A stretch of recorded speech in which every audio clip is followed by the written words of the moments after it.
Chapter 1367. The Nirvana Phoenix flower was planted in the Spirit Lock spatial zone. If the roots of the Nirvana Phoenix flower were not injured, new Nirvana Phoenix flowers could be grown very quickly.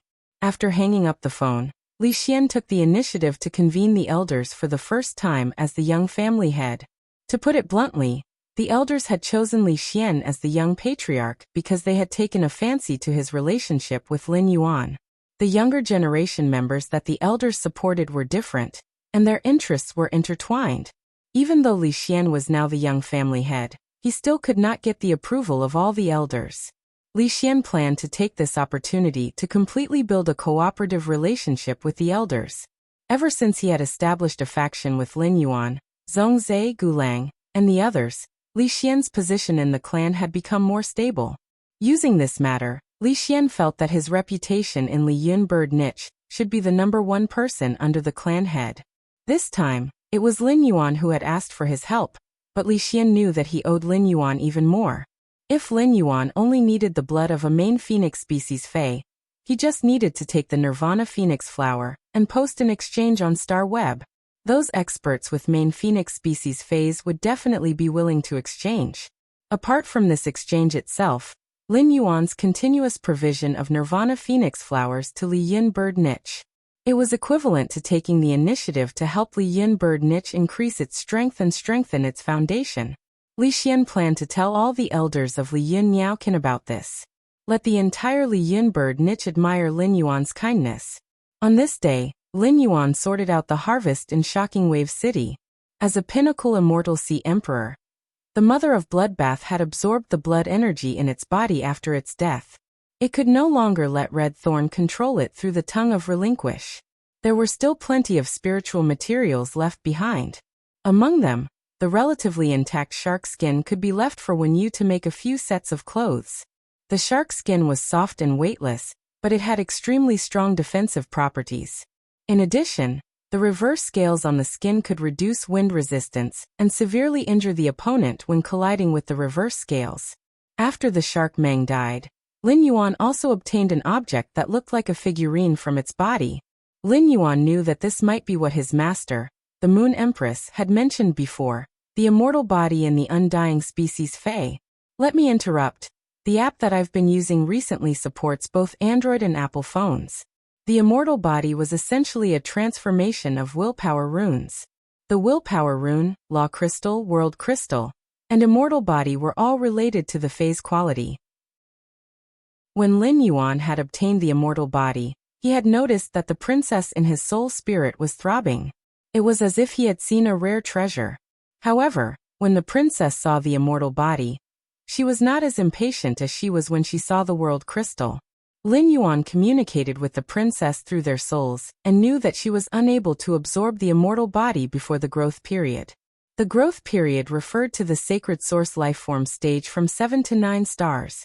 It seemed like the immortal body in the industrial mermaid's body was another immovable property, and Lin Yuan needed to store it for a period of time.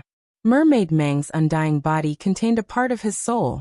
Through Morbius Silver Spirit-locked Remembrance Soul Whale, Lin Yuan was fully capable of condensing Shark Meng's soul from its immortal body. However, Lin Yuan obviously would not do so. In fact, ever since he had obtained the Remembrance Soul Whale, he had wondered if he could resurrect his parents.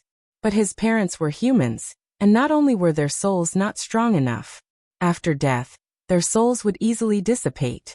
Lin Yuan knew that his parents had died in the alien insect dimensional rift, and their bodies had probably been torn to pieces by the alien insects. The only things left behind by his parents were the 2 Spirit Guard badges and the bloodstained letter. The 2 Spirit Guard badges and the bloodstained letter were like Lin Yuan's entrustment. Looking at the 2 badges and the letter, Lin Yuan could always think of his parents. It was as if his parents were still by his side. For the first time, Lin Yuan felt timid and did not dare to let the Remembrance Soul Whale examine the 2 badges and the letter. Even though Lin Yuan already had an answer in his heart, sometimes people like to lie to themselves. He hoped for a fluke. After thinking about it again and again, Lin Yuan, who had gathered his courage countless times, still decided to take out the 2 Spirit Guard badges and the bloodstained letter that his parents had left behind. He nervously summoned the Remembrance Soul Whale and carefully placed the 2 badges and the letter in front of the Remembrance Soul Whale. In the end, the answer was as cold as Lin Yuan had expected. Yesterday's battle with the High Lords and the words that came from the giant golden tree made Lin Yuan understand more deeply the meaning of radiance. Now that he looked at the 2 Spirit Guard badges, Lin Yuan suddenly understood why his parents had known the danger back then. They had still left him and Chu Xiai at home, and rushed to that battle to uphold the responsibility of radiance. When Lin Yuan had first received the 2 Spirit Guard badges, he had been puzzled. But now Lin Yuan completely understood. This was because he and the Moon Empress had chosen to embark on the same path as his parents. Lin Yuan placed the 2 badges on his chest with longing and looked at the blood-stained letter for the whole night. At that moment, Lin Yuan was more like a youth who had just turned 18 years old. The morning sun shone through the window on Lin Yuan, who had not slept for the whole night. Looking at the morning light, Lin Yuan put away the 2 badges and the blood-stained letter, as if they were treasures. Lin Yuan opened the door and went downstairs to see Lu Jie preparing small wontons. With a sniff, Lin Yuan immediately confirmed that Lu Jie's small wontons were filled with his favorite pork and green bamboo shoots. Lu Jie knew that Sun Ningxiang would bring her grandmother to visit the mansion in a while. Previously, Lu Jie had specifically asked Sun Ningxiang in the group what she wanted to eat. Lu Jie, who had just finished washing the dishes, began to prepare lunch in the kitchen. Lin Yuan, who was sitting on the water rhinoceros leather sofa, looked at the red sandalwood longevity fish tank, and suddenly found that it was a little small. Or rather, the 3 Mountain River Eternal Life Carps and the 99.5 Fortune Ranches in the red sandalwood longevity fish tank had all grown up. It just so happened that the hidden Wyrem lake was completed. The eye spirit siphon goldfish that Lin Yuan had specially bred for Blackie's exclusive skill, and had awakened its dragon species bloodline were all placed in the hidden Wyrem lake. The angelfish of bliss was very docile, and would not attack the spirit siphon goldfish. Lin Yuan thought it would be better to raise the 3 Mountain River Eternal Life Carps and the 99.5 Fortune Ranches in the hidden Wyrem lake. The spirit chi gathered by the 99.5 Fortune Ranches was enough to make the flowers in the Reflection Sun King Lotus's 100 pavilions more prosperous and colorful. As for this red sandalwood longevity fish tank, it would not be empty for nothing. Afterward, he would find any aquatic auspicious phase that were suitable to be raised indoors, and then raise them in. Otherwise, now that the 3 Mountain River Eternal Life Carps had grown to 3 meters in length, they wouldn't be able to swim freely in this 9-meter-long red sandalwood longevity fish tank. In the process of putting the 3 Mountain River Eternal Life Carps into the hidden Wyrem lake, Lin Yuan found that their bloodlines were somewhat abnormal. It seemed that the 3 Mountain River Eternal Life Carps were about to evolve. ABC. Chapter 1368. The 3 Mountain River Eternal Life Carps had been nurtured by Lin Yuan since they were young. Fish phase did not have high intelligence, but the 3 Mountain River Eternal Life Carps were exceptionally close to Lin Yuan. After accompanying Lin Yuan by the hidden Wyrem lake for a long time, the 3 Mountain River Eternal Life Carps swung their tails and started to swim in the hidden Wyrem lake. The 3 Mountain River Eternal Life Carps had an exclusive skill, Place of Life. They entered the hidden Dragon Lake and went to the Angelfish of Bliss. Even the shining Sun King Lotus and the rare flowers planted in the 100 pavilions were happily stretching their branches and leaves. Looking at the beautiful scenery he had created, Lin Yuan let out a breath of turbid air that he had been suppressing in his heart. All of a sudden, Lin Yuan entered a mysterious state. Creativity can make people happy. A willpower rune full of the meaning of creation appeared in his mind. Lin Yuan was naturally happy to comprehend a new willpower rune. However, this willpower rune was clearly not suitable for the whale. At that moment, Lin Yuan heard the crisp cry of a bird coming from the mansion's entrance. Lin Yuan looked at the mansion's entrance and noticed that Sun Ningxiang had arrived. Beside Sun Ningxiang was a woman who was about the same height as Sun Ningxiang. This woman's facial features were somewhat similar to Sun Ningxiang's. Lin Yuan knew that Sun Ningxiang's parents had passed away. This woman should be Sun Ningxiang's grandmother, Lu Chan, an emperor-level powerhouse. Lin Yuan hurriedly walked forward and prepared to welcome Sun Ningxiang and Lu Chan into the house. As a result, when Lin Yuan arrived at the entrance of the mansion, before he could even speak to Sun Ningxiang had already arrived. Lu Chan knelt on one knee and said solemnly to Lin Yuan, "I am Lu Chan. Thank you for saving my life. Thank you for using the Lunar Dew Revival pill to save my life." Upon seeing that Lu Chan was about to kowtow and thank him, Lin Yuan hurriedly reached out to hold her arm and help her up from the ground. Lin Yuan and Sun Ningxiang were friends, and Sun Ningxiang's grandmother was thanking him. Lin Yuan really could not bear it. When he had saved Lu Chan, he had not thought about the value of the Moon Dew Revival pill. In retrospect, Lin Yuan did not regret using a Lunar Dew Revival pill to save Lu Chan's life. Lin Yuan had the ability to not save his friend's family. When Sun Ningxiang saw that Lu Chan was still preparing to thank Lin Yuan, she was afraid that Lin Yuan would be put in a difficult position. Sun Ningxiang gently held Lu Chan's arm. Sun Ningxiang and Lin Yuan had not seen each other for a long time, but the last time she had seen him in the extreme arena, he had been wearing a mask. Sun Ningxiang didn't notice any changes in Lin Yuan. Sun Ningxiang couldn't help but be stunned when she saw Lin Yuan's exquisite facial features and increasingly elegant temperament. When Lu Chan noticed that Sun Ningxiang had lost her composure, she gently moved her arm. Only then did Sun Ningxiang regain her senses. Sun Ningxiang, who had returned to her senses, blushed and lowered her head, not daring to look at Lin Yuan's face. He did not notice the change in Sun Ningxiang's expression. Lin Yuan had been hoping that Lu Chan would stop kowtowing. After exchanging a few pleasantries with Lu Chan, Lin Yuan led Sun Ningxiang and Lu Chan to the main mansion. As soon as she arrived at the main residence and sat on the sofa, Sun Ningxiang decided to explain everything to Lin Yuan first. Lin Yuan was pouring 3 treasures tea for Sun Ningxiang and Lu Chan, and had yet to fill up Sun Ningxiang's teacup. Sun Ningxiang said, "Lin Yuan, our Dew Immortal Garden wants to attach to Sky City from today onwards. We will become a branch faction of Sky City, like the Listening Heron Chamber of Commerce." Lin Yuan didn't look happy when he heard Sun Ningxiang's words. Instead, he frowned. Lin Yuan felt that Sun Ningxiang had made such a decision because she was grateful that he had saved Lu Chan. If Lin Yuan and Sun Ningxiang were not friends, Lin Yuan would be very willing for Sun Ningxiang to do this to thank him. However, Lin Yuan now regarded Sun Ningxiang as a good friend. Sun Ningxiang's actions made Lin Yuan feel that Sun Ningxiang was materializing their relationship too much. Thus, Lin Yuan asked Sun Ningxiang seriously, "Did you decide to let the Dew Immortal Garden attach to Sky City to express your gratitude? If it's to express your gratitude, you don't have to do this. If you really want to return the favor of this Lunar Dew Life Recovery Pill, wait for the Dew Immortal Garden to develop for a period of time and accumulate enough resources.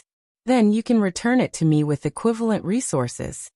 Sun Ningxiang shook her head gently. Sun Ningxiang had indeed made this decision to thank Lin Yuan.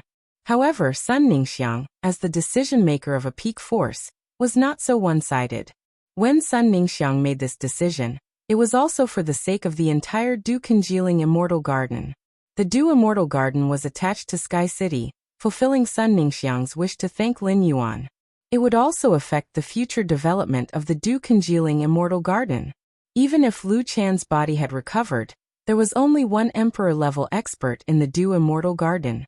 The Creation Master's resources and martial strength were all cut off. Such a Dew Congealing Immortal Garden would find it hard to develop further. Sun Ningxiang said after sorting out her thoughts. The Dew Immortal Garden is now relying on Sky City to provide Creation Master resources. Without Sky City, the Dew Immortal Garden's plant-type Fey function will instantly collapse. Relying on Sky City is a way out for our Dew Congealing Immortal Garden. Lin Yuan, if you think that our Dew Immortal Garden is alright, then accept it. From now on, Grandma and I can focus on developing the Dew Congealing Immortal Garden. We don't need to rack our brains for the schemes of other factions. Just think of it as our Dew Congealing Immortal Garden wanting to rely on a big tree. Hearing Sun Ningxiang's words, Lu Chan's heart turned sour. He felt that his granddaughter Sun Ningxiang's words were a little too humble. It was clearly to express its gratitude, but it was afraid that Lin Yuan would not agree to accept the Dew Immortal Garden. Therefore, it even said something like backing a big tree. Lu Chan understood her granddaughter's maiden feelings. However, when Lu Chan saw Lin Yuan for the first time and saw his clean eyes, she couldn't help but feel a sense of dread. Lu Chan knew that Lin Yuan did not have such thoughts. It was no wonder that the Moon Empress disciple would strive for the Radiance Envoy's position in 2 years. How could his mind be clouded by lust? When Lin Yuan heard Sun Ningxiang's words, he looked at her and pondered. Just as Lin Yuan was muttering to himself, Sun Ningxiang said, "Don't worry. Lin Yuan, if Sky City doesn't accept the Dew Immortal Garden, I might as well let the Dew Immortal Garden fall from a top faction to a veteran faction. Then sell all the cultivation bases in the Dew Immortal Garden to Sky City.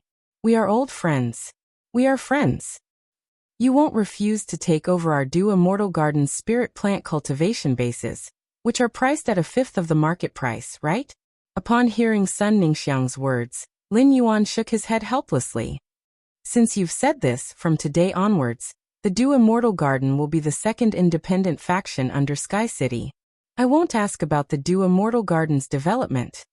The Dew Immortal Garden only needs to report to Wenyu, just like the listening Heron Chamber of Commerce." End of this chapter. Chapter 1369. After saying that, Lin Yuan pondered for a moment before continuing. "As a greeting gift for Dew Immortal Garden joining Sky City, I will provide Dew Immortal Garden with 2,000 Heavenly Maiden Grade Elemental Pearls of various elements, 300 Bronze/Epic Phase, 10 Bronze/Legend Phase, 500 pieces of mid-grade swamp soil, and 50 pieces of high-grade swamp soil." Lin Yuan's calm words shocked Lu Chan and Sun Ningxiang. At that moment, Lu Chan and Sun Ningxiang only had one thought in their minds. They had decided to let Dew Immortal Garden join Sky City. Were they repaying the favor or speculating? Lin Yuan had invested too many resources into Dew Immortal Garden. When Lin Yuan had cooperated with Dew Immortal Garden previously, he had been providing Bronze/Epic Phase to Dew Immortal Garden. It was the investment of these Bronze/Epic Phase that had allowed Dew Immortal Garden to turn around its declining trend without a Class 4 Creation Master. With just these remaining grassroots personnel, Dew Immortal Garden's plant phase market share had increased by 3 percentage points. After all, Dew Immortal Garden and Sky City had maintained a cooperation for such a long time, but they had not exchanged for 300 Bronze/Epic Phase. If the Bronze/Epic Phase that Lin Yuan had invested in Sky City were all production-type spirit plants, by relying on these Bronze/Epic spirit plants as main plants to cultivate, Dew Immortal Garden could occupy more of the plant phase in the market. Moreover, Lin Yuan had just promised not only 300 Bronze/Epic Phase, there were also 10 Bronze/Legend Phase. In order to save Lu Chan, Sun Ningxiang had desperately searched for Bronze/Legend Muscle Revitalizing Camellia, but she could not find it. It could be seen how precious Bronze/Legend spirit plants were. The Dew Immortal Garden had accumulated less than 20 stalks of Bronze/Legend quality spirit herbs over the past 100 years. Lin Yuan's provision of Bronze/Legend spirit plants was equivalent to expanding Dew Immortal Garden's high-end spirit plant market share by 1/3. This was something that Sun Ningxiang and Lu Chan could not imagine before. Moreover, Lin Yuan had provided Dew Immortal Garden with far more precious resources. The price of 2,000 Heavenly Maiden Grade Elemental Pearls was higher than the total value of 300 Bronze/Epic Phase and 10 Bronze/Legend Phase. Heavenly Maiden Grade Elemental Pearls were exclusive to Class 4 Creation Masters. The Dew Immortal Garden had to use all kinds of elements to nurture plant phase. After the incident that had caused a large number of Creation Masters to leave the Dew Immortal Garden, Sun Ningxiang would have to spend some effort to obtain ordinary elemental pearls. Now that Lin Yuan had invested 2,000 Heavenly Maiden Grade Elemental Pearls, Sun Ningxiang and Lu Chan were stunned. He felt like he was in a dream. In order to nurture plant-type phase, soil was the foundation. When the Dew Immortal Garden nurtured plant-type phase, it always had high requirements for the soil. This caused the quality of the plant phase that the Dew Immortal Garden put on the market to be higher than the other factions that specialized in plant phase. The secret of Dew congealing Immortal Garden's good soil was that it was not stingy with its swamp soil. The use of the swamp soil allowed the Dew Immortal Garden to accumulate an excellent reputation over the years. However, after the incident at the Dew Congealing Immortal Garden, Sun Ningxiang no longer had enough resources to add more swamp soil to the cultivation base. This caused many consumers to realize that the quality of the plant species phase that the Dew Immortal Garden had put on the market in the past few months was not as good as before. This caused Dew Congealing Immortal Garden to face a crisis of public opinion in the market. Now that Lin Yuan had invested so much mid-grade swamp soil and high-grade swamp soil, the quality of the plant species phase that the Dew Immortal Garden put on the market would only get better. This caused the crisis of public opinion that the Dew Immortal Garden was facing to collapse. If Lin Yuan really invested so many resources into the Dew Immortal Garden, Sun Ningxiang was confident that she could increase the Dew Immortal Garden's plant fei market share from 30% to 50% in a very short time. When the Dew Immortal Garden's plant fei market share reached more than 50%, the Dew Immortal Garden would truly monopolize the Radiance Federation's plant fei market. At that time, no matter what the other factions that specialized in plant feis did, they would no longer be able to shake the Dew Immortal Garden's position. The only way to continue to develop was to cooperate with the Dew Immortal Garden. At that time, the Dew Immortal Garden could use some means to continue to integrate the market resources. It would gradually expand the plant phase market share of 50%. It could be said that Lin Yuan's words made Sun Ningxiang see a beautiful future. Sun Ningxiang increasingly felt that Lin Yuan's shoulder was a warm harbor that people could not help but want to rest on. However, Lin Yuan had just consumed a Moon Dew revival pill to save her grandmother, and had saved her and the Dew Immortal Garden from danger many times. She was here to thank him and repay his kindness. But now Lin Yuan was going to invest so many resources into the Dew Immortal Garden. Where did her kindness go? Without considering from the perspective of kindness, just from the perspective of cooperation. The Dew Immortal Garden had just been incorporated into Sky City, and had yet to make any contributions to Sky City. As the saying went, one should not receive a reward without pains, let alone such a massive amount of resources. Lu Chan looked at Sun Ningxiang with a complicated expression, and then at Lin Yuan. At first glance, Lu Chan thought that Sun Ningxiang had fallen in love with him because of his appearance and temperament. Such a young man with such good looks and temperament was simply too attractive to women. But now, it was obvious that it was not as simple as his appearance and temperament. Lin Yuan had a terrifying ability to make money, was decisive, and was someone who could do great things. There was only one possibility for a woman not to be tempted by such resources. That was no heart. When Lin Yuan saw Sun Ningxiang's conflicted expression, he did not immediately agree. Lin Yuan replied with a chuckle. I'm not providing these resources to the Dew Congealing Immortal Garden for free.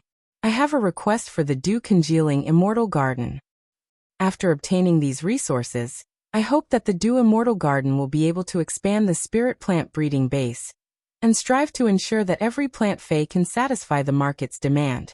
Also, stock up on plant feis that require a lot of daily consumption in case of emergencies. When Sun Ningxiang heard that Lin Yuan was going to make a request, she had thought that he would ask her to seize as much market share as possible. Unexpectedly, Lin Yuan did not request for this. The Dew Immortal Garden had at least 2,000 spirit herb cultivation bases. These spirit plant cultivation bases were chosen in the best areas of the Radiance Sect's major cities. This was the investment that Dew Immortal Garden had made when Sun Ningxiang's grandfather was still alive. Each of the 2,000 or so spirit plant cultivation bases had dozens of outsourced cultivation bases. These spirit plant breeding bases were the reason why the Dew Immortal Garden was able to monopolize the plant type phase in the market. However, even with so many spirit plant breeding bases, it was obviously not enough to meet Lin Yuan's request. It's almost the new year. I'll strive to give you 10 consecutive updates before February. Treat it as a New Year's benefit. I hope everyone can support button. End of this chapter. Chapter 1370. In Sun Ningxiang's opinion, Lin Yuan's request for the Dew Immortal Garden did not seem like a business investment. Instead, Lin Yuan wanted to use the Dew Immortal Garden for something. She thought of the conflict between Chief Guard Knight and the Imperial Mermaids and Mermaids yesterday. Sun Ningxiang's heart trembled as she thought of a possibility. Lin Yuan, you asked the Dew Immortal Garden to stockpile plant fair-related resources in preparation for war? Lin Yuan nodded upon hearing that. That was indeed what Lin Yuan was thinking. The lava that had fallen from the sky yesterday had let Lin Yuan know how destructive a war was to a city. Once an expert used a meteorological phenomenon to carry out a destructive attack on a city during a war, many existing facilities and places would be instantly paralyzed. At that time, there must be enough resource reserves to be able to withstand the current predicament. Lin Yuan wanted to make this kind of preparation. That's right. In the process of stockpiling resources, the Dew Immortal Garden's ranking among the top factions will not have an obvious improvement. On the contrary, I hope that the Dew Immortal Garden can remain silent and bide its time. Do your best to start accumulating plant fair-related resources. The process of accumulation will consume a lot of resources, which I will provide to the Dew Immortal Garden. Lin Yuan had previously thought that he had the soldier food radishes. He would rely on these soldier food radishes and nurture them. It would be enough to support the food consumption of a large number of people. In fact, when the soldier food radishes were planted to a certain extent, it would not be a problem for Lin Yuan to support the entire Radiance people's food supply. However, what had happened yesterday had made Lin Yuan realize that he had thought everything too simply. Food was a necessity, but in addition to food, people also needed many other things to survive. If he did not prepare these things first and something special happened, he would immediately fall into a passive state. Plant phase were the producers of the entire ecosystem. He would preserve the base of plant phase and stockpile plant fair-related resources. No matter what happened in the future, Lin Yuan would have the confidence to deal with it. In fact, the Radiance Federation had a department that specialized in stockpiling resources.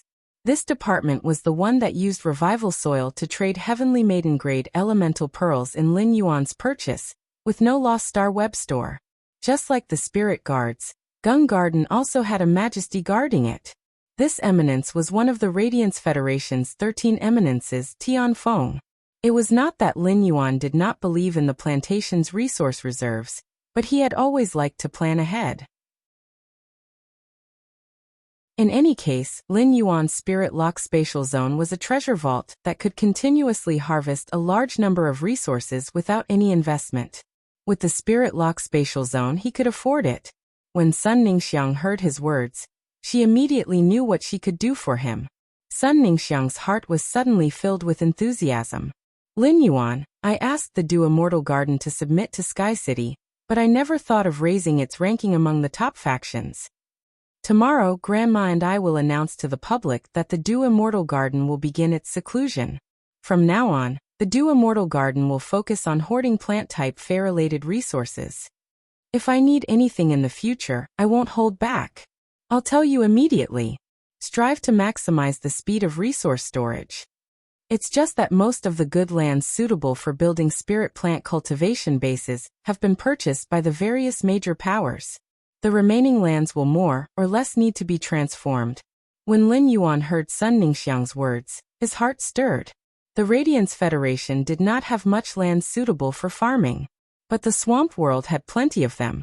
Lin Yuan was now occupying the Nether Scorpion Apostles' territory, which was slightly smaller than Radiance's large cities. Even though a large part of this land was a swamp, given his current ability, he could easily deal with it. It was not difficult to build a path in the swamp world. The entire territory was guarded by Bai Yan, who could guarantee its safety. He could open up a vast area in this territory and build spirit plant breeding bases to make use of the territory.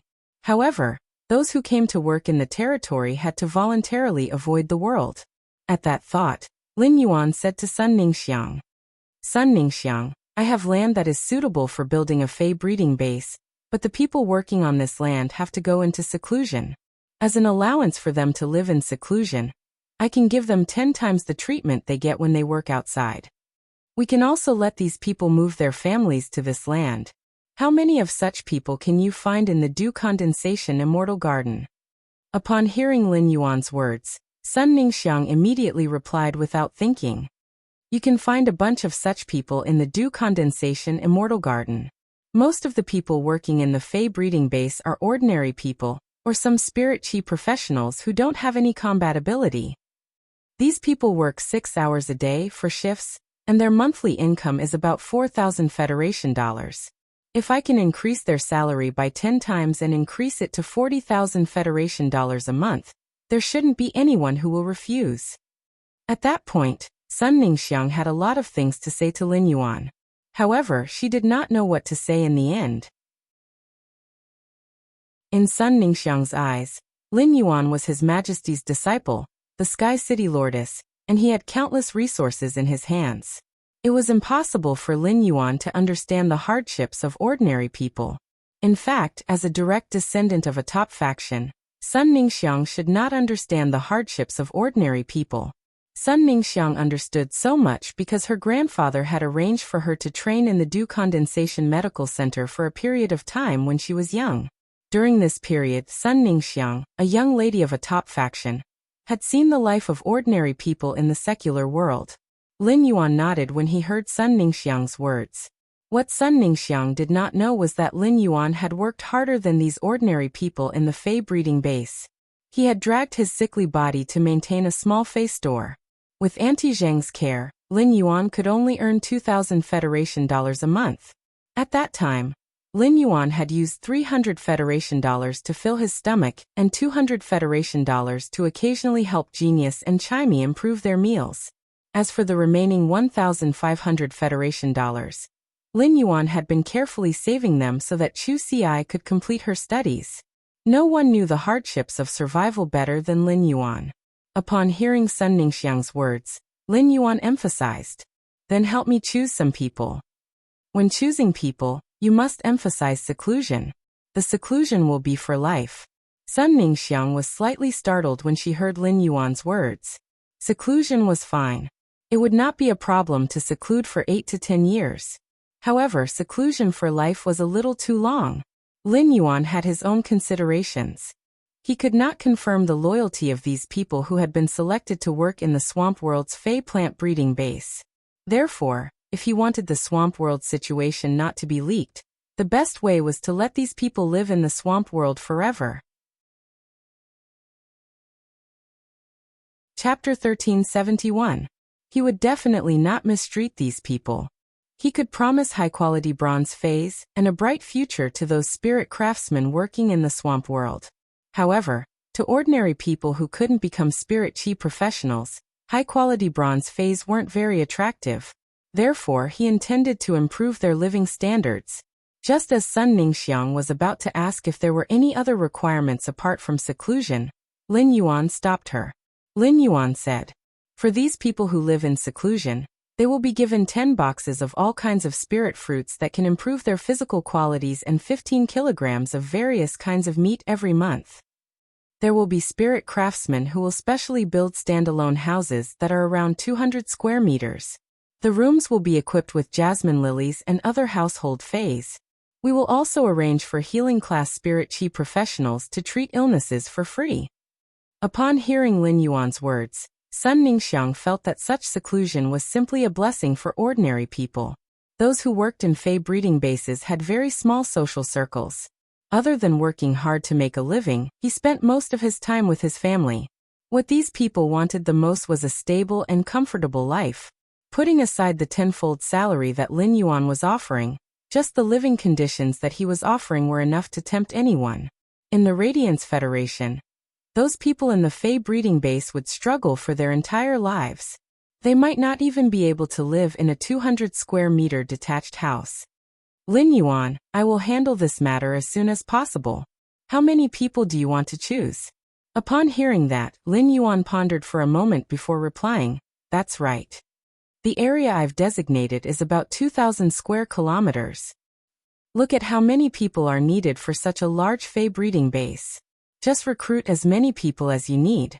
When Sun Ningxiang heard Lin Yuan's words, she was a little surprised at the area that Lin Yuan reported. Such a large area was comparable to a county under a large city. Such a large area would require a lot of manpower, at least 100,000 people. Lin Yuan and Sun Ningxiang were straightforward people, and they settled the matter in a few words.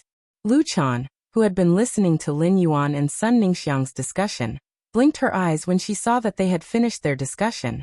When Lu Chan was young, she often represented the dew condensation immortal garden to discuss cooperation with other forces. Every time they discussed cooperation, both sides would strive to maximize their own benefits. They did not give in to each other and schemed back and forth. Lin Yuan and Sun Ningxiang seemed to have a tacit understanding when discussing matters. Or it could be said that in order to achieve his goal, he simply did not care about the investment of resources. Lu Chan had previously thought of letting Sun Ningxiang fight for a spot in the Radiance Knights Legion. However, Sun Ningxiang's eyes were filled with vigor as she thought about how to complete the mission that Lin Yuan had given her. Under such circumstances, how could Sun Ningxiang still have the mood to improve her strength and attack the Radiant Light Knights? Now that Sun Ningxiang was closer to Lin Yuan, their friendship might continue to deepen. But if this continued, the love between the two of them would undoubtedly become even more distant. As an experienced person, Lu Chan could see everything clearly. However, Lu Chan did not know how to tell Sun Ningxiang about these things. In the end, Lu Chan sighed. Forget it, the younger generation will have their own blessings. This matter was related to the Moon Empress disciple, and even if his old bones wanted to worry about it, he wasn't qualified. At this time, Lu Jie had already served the dishes. Ever since the mother of Bloodbath saw the thick sun chain, it had been in a complicated mood. In order to let the mother of Bloodbath change its mood, Lin Yuan simply let it go to the popular shops with the group members that it had met in the gourmet group. At this time, the mother of Bloodbath was not in the mansion. Thus only Lin Yuan, Lu Jie, Sun Ningxiang, and Lu Chan ate this lunch together.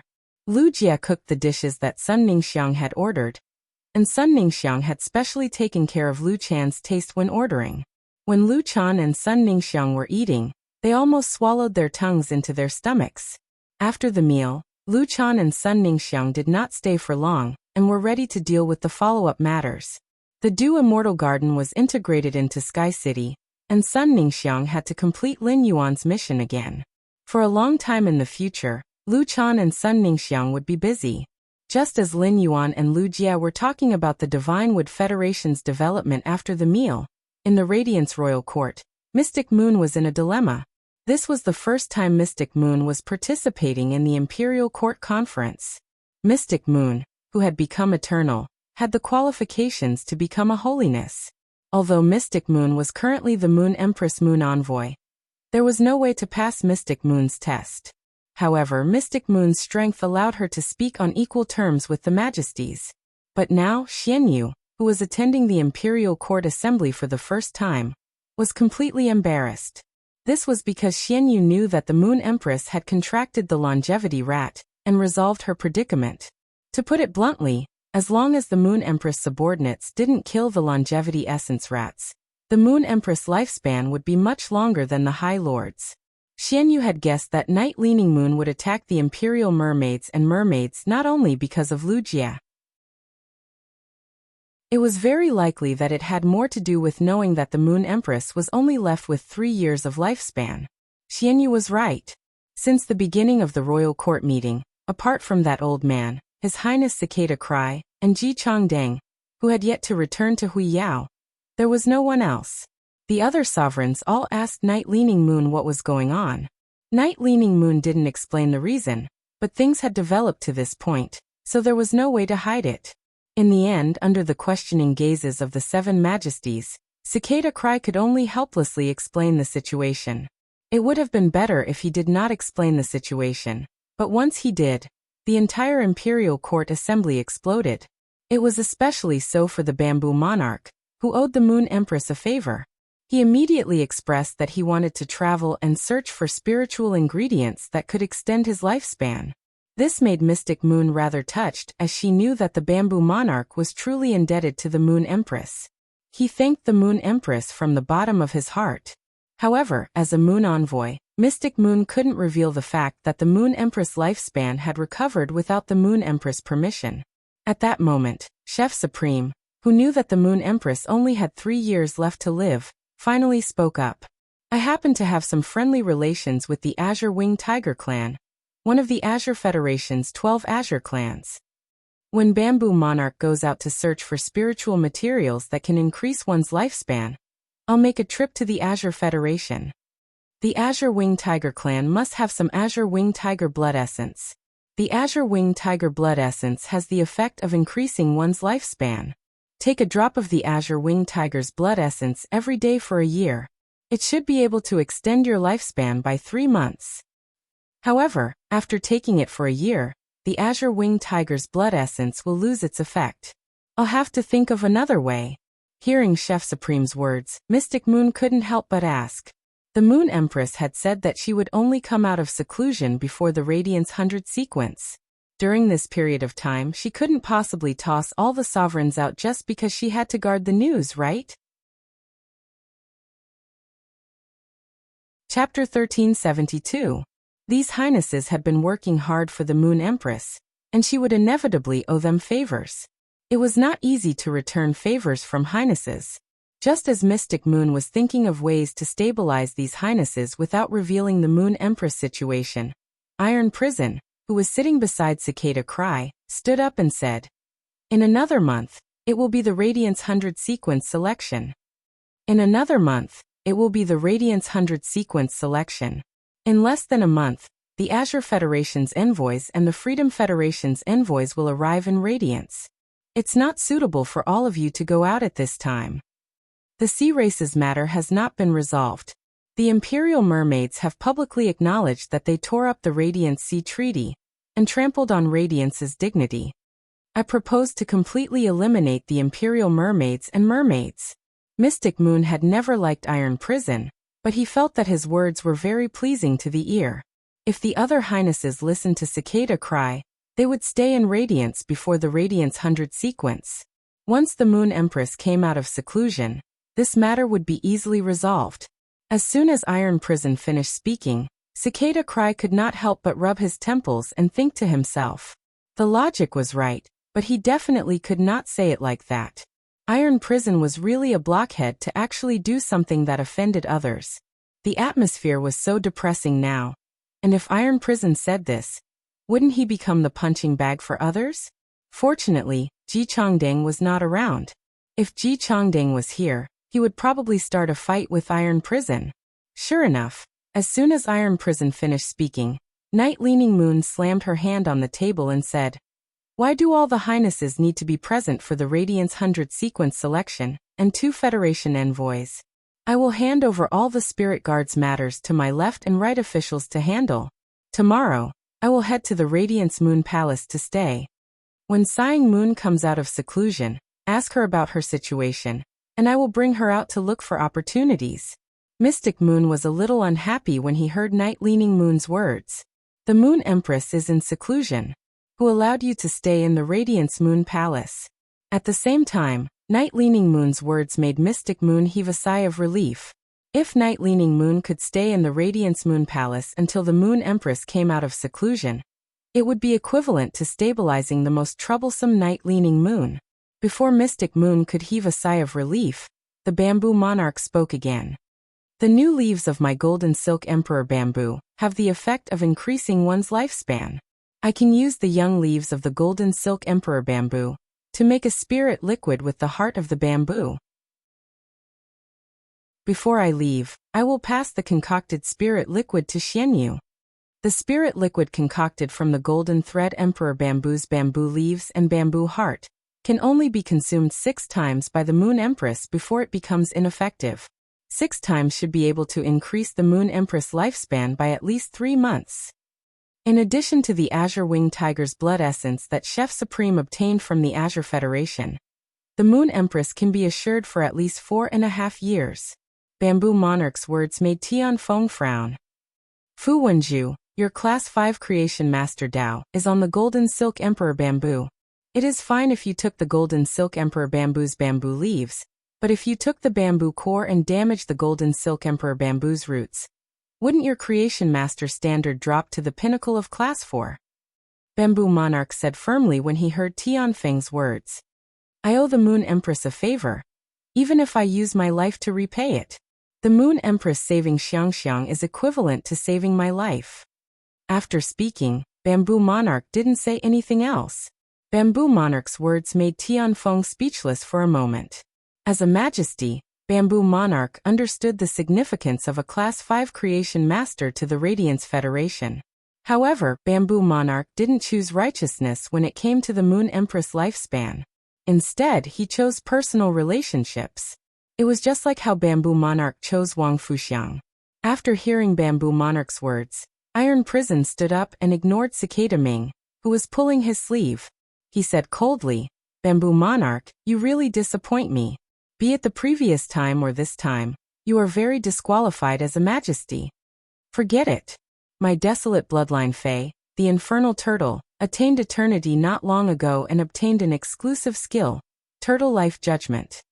Turtle Life Judgment can transfer my lifespan to others in a converted manner. I will use my lifespan to exchange for you to stay in the Radiance Federation, and for Bamboo Monarch to become a Class 5 creation master.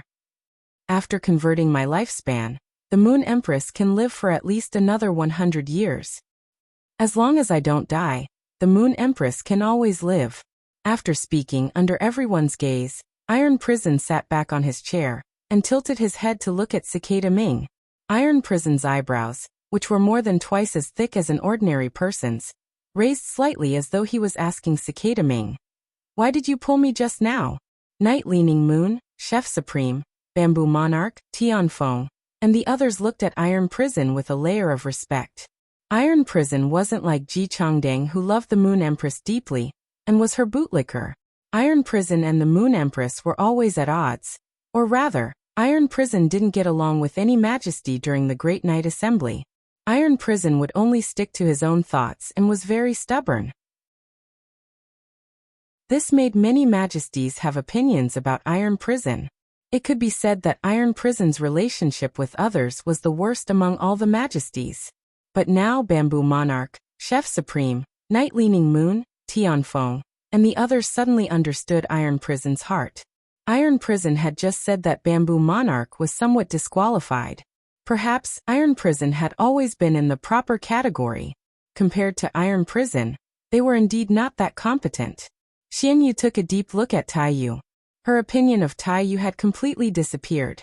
Mystic Moon even had a good impression of Iron Prison. If Lin Yuan's longevity rat hadn't solved the Moon Empress predicament, perhaps Iron Prison would have been the Moon Empress path of redemption. Iron Prison's desolate bloodline Fei had judged that the Flaming Tortoise's strength had reached the Eternal Realm. Even Class 5 creation masters couldn't see through the Eternal Fei's exclusive skill. If Iron Prison didn't say it, it would be a secret that would never be known by outsiders. However, Iron Prison had revealed the Flaming Tortoise's exclusive skill for the so-called proper. Iron Prison's method was equivalent to using his own lifespan to exchange for the Moon Empress's lifespan. At this moment, Mystic Moon felt that Iron Prison was rather great. This greatness had nothing to do with strength, but Iron Prison's body had a radiance that Mystic Moon couldn't ignore. Just as everyone was immersed in their own thoughts, Iron Prison stood up and fired at Night Leaning Moon again. "I have been talking about the Moon Empress lifespan problem. Now the problem has been solved. I want to mention that Night Leaning Moon made a move against the Imperial Mermaid race. In my opinion, she was too impulsive. I don't object to making a move against the Imperial Mermaid race, but before making a move, she should have at least discussed it in the Imperial Court Assembly. If the three of us had made a move together and summoned a celestial phenomenon to fight against the Imperial Mermaid race, the result would have been completely different. As long as we can severely injure the Imperial Mermaid race and kill most of their members, the Imperial Mermaid race will no longer be able to bring benefits to the Freedom Federation. The Freedom Federation's Du Miao wouldn't have intervened and summoned the sacred source lifeform, Boiling Platycodon. Iron Prison was still so radical that Cicada Cry couldn't help but shake his head. Chapter 1373. This Iron Prison had just done something that left Night Leaning Moon with a good impression, and even caused her to feel deep respect for him. He immediately began to stir up trouble again. Shooting at Night Leaning Moon at this time. Wasn't he just waiting to quarrel with her? Moreover, Iron Prison had thought of things too simply. Just as Cicada Cry was about to change the topic and give Iron Prison and Night Leaning Moon a way out. Night Leaning Moon stood up and bowed towards the Iron Prison as she spoke. Iron Prison, I Night Leaning Moon, owe you a favor today. Whatever you want me to do in the future, just tell me. After Night Leaning Moon said these words to Iron Prison, her tone immediately changed. He slammed his hand on the table and said, Do you think I don't have the ability to kill the members of the Imperial Mermaid Clan under the protection of UAO? The leader of the Imperial Mermaid Clan? My sacred source life form, the Dark Sky Prajna, is indeed my first contracted sacred source life form, but my second contracted sacred source life form, the Resurrection Lily Flower, is the strongest phenomenon I can currently conjure. You know how powerful the combination of the Dark Sky Prajna and the Permetha Scholar Flower is. I didn't use the sacred source life form, the Permetha Flower, to kill the members of the Imperial Mermaid Clan because I wanted to spare their lives. When the 8 clans of Ocean Empire gather in Radiance, we will resolve the Radiant Sea Treaty. Iron Prison, you should know that if I kill most of the members of the Imperial Mermaids and Mermaids Clan, we won't be in the right position in the negotiation. It's very likely that this will incite the Seafolk to unite against a common enemy. Iron Prison, I Night Leaning Moon, have been in charge of the spirit guards for decades as Her Holiness Hui Yao. The entire Imperial Court meeting ended in Mystic Moon's dizziness. After stepping out of the Radiance Royal Court, Mystic Moon heaved a sigh of relief. He told the other majesties about what he had learned from Lin Yuan during the Imperial Court Council. It also stabilized the other High Holiness and allowed them to wait for the Moon Empress to come out of seclusion. He hadn't messed up either of those things. However, after the entire Imperial Court meeting, Mystic Moon made a decision in her heart. That was to never participate in the Imperial Court Council ever again. This was simply too brain-burning. Lin Yuan, who had been staying in the mansion for the past 2 days, had returned to his previous state of bursting with energy. During these 2 days, Lin Yuan had basically spent all his time nurturing the steel barbed iron shells. Since he had reached an agreement with the Stormy Waves City, he naturally had to prepare the spiky iron clam that he would hand over to Wang Su in the future. Lin Yuan, who had been working hard for 2 consecutive days, was not as exhausted as before. After consuming the geocentric jade milk, his body had transformed. Lin Yuan realized that he would no longer feel particularly tired, even if he worked hard. Even when sleeping, he only needed to take a short nap to replenish his vitality. Sun Ningxiang had mailed a diamond face storage box to him yesterday. This diamond face storage box contained plenty of law origin crystals. Lin Yuan counted at least 4,000 of them. After obtaining the diamond face storage box, Lin Yuan called Sun Ningxiang. He knew that this was something Sun Ningxiang had specially prepared for him, but she had forgotten to give it to him when she left. When he had traded high-quality bronze phase with Sun Ningxiang, he had earned hundreds of law origin crystals from her. In addition to the more than 4,000 that Sun Ningxiang had given him, the Du Immortal Garden's law origin crystals reserve was less than 5,000. This was far from the Coiling Dragon Valley's law origin crystals reserve. The Coiling Dragon Valley had taken out more than 10,000 law origin crystals without batting an eyelid. It seemed that there was often a huge gap between the top factions in a certain specific material reserve. About 5,000 law origin crystals were nothing to the current Lin Yuan. However, this allowed Lin Yuan to understand Sun Ningxiang's intentions. He knew that she had been thinking about what he needed.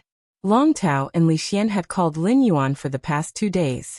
After discussing with Lin Yuan, Long Tao and Lin Yuan decided to set up a faction called the Dragon Tomb.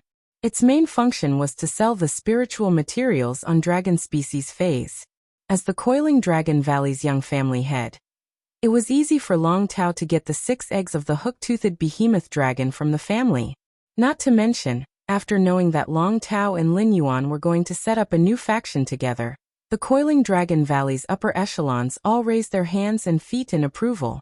However, the hook-toothed behemoth dragon's eggs were related to the nurturing of the new faction's initial breeding dragons. Lin Yuan asked Long Tao to send the 6 hook-toothed behemoth dragon eggs to him.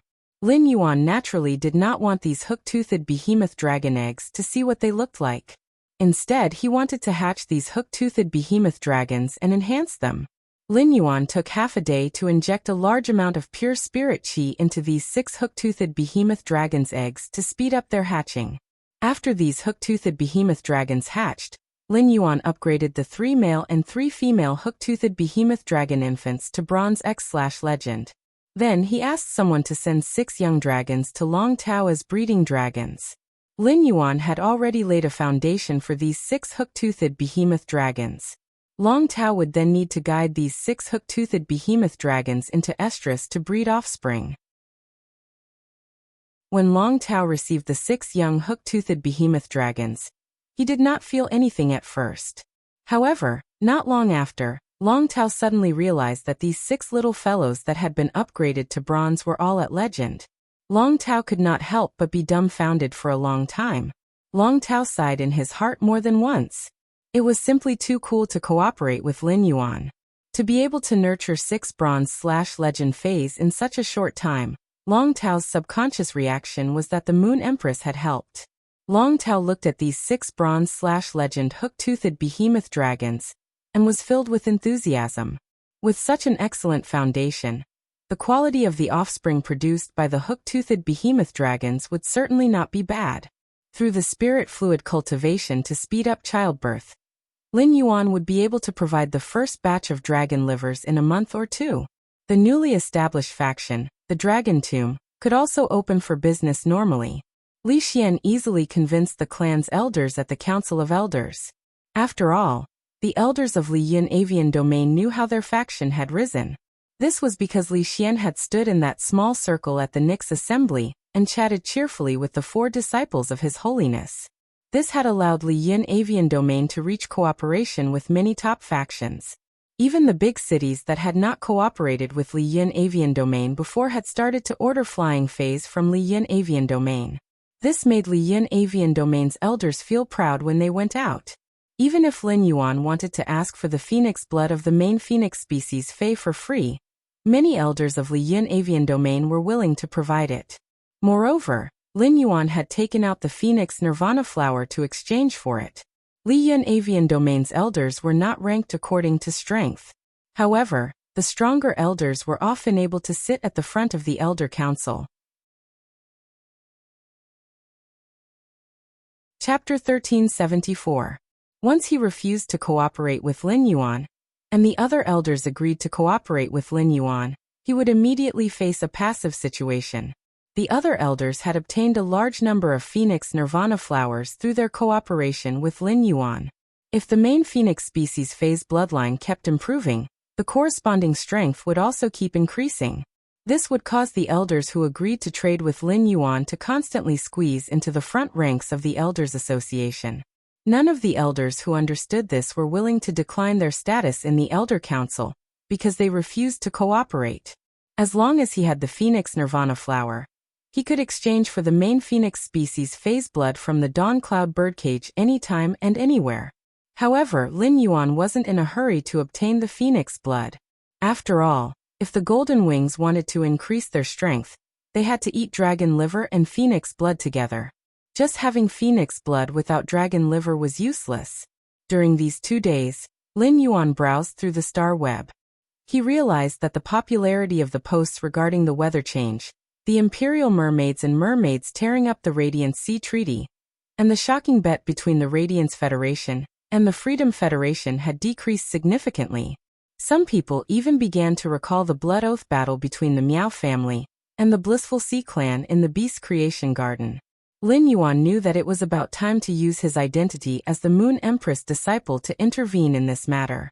The conflict between the Radiance Federation, the Imperial Mermaids and Mermaids, and the Freedom Federation wasn't considered as gossip news. There was nothing to discuss. The Star Web netizens would at most discuss how terrifying the astronomical anomaly was. It was precisely this kind of news that caused the popularity of these 3 incidents to drop so quickly. The anomaly in the sky that evening was witnessed by everyone at the same time. Most of the people who usually didn't log onto the Star Web had logged onto the Star Web to understand the situation. These few days were the period with the highest number of Star Web netizens.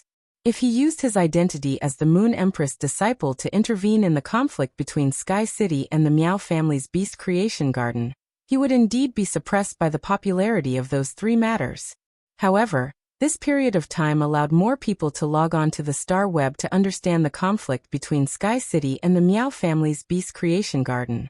Furthermore, he had used his identity as the Moon Empress disciple to intervene in the conflict between the Sky City and the Miao family's Beast Creation Garden. It was a matter of gossip and had a lot of repercussions.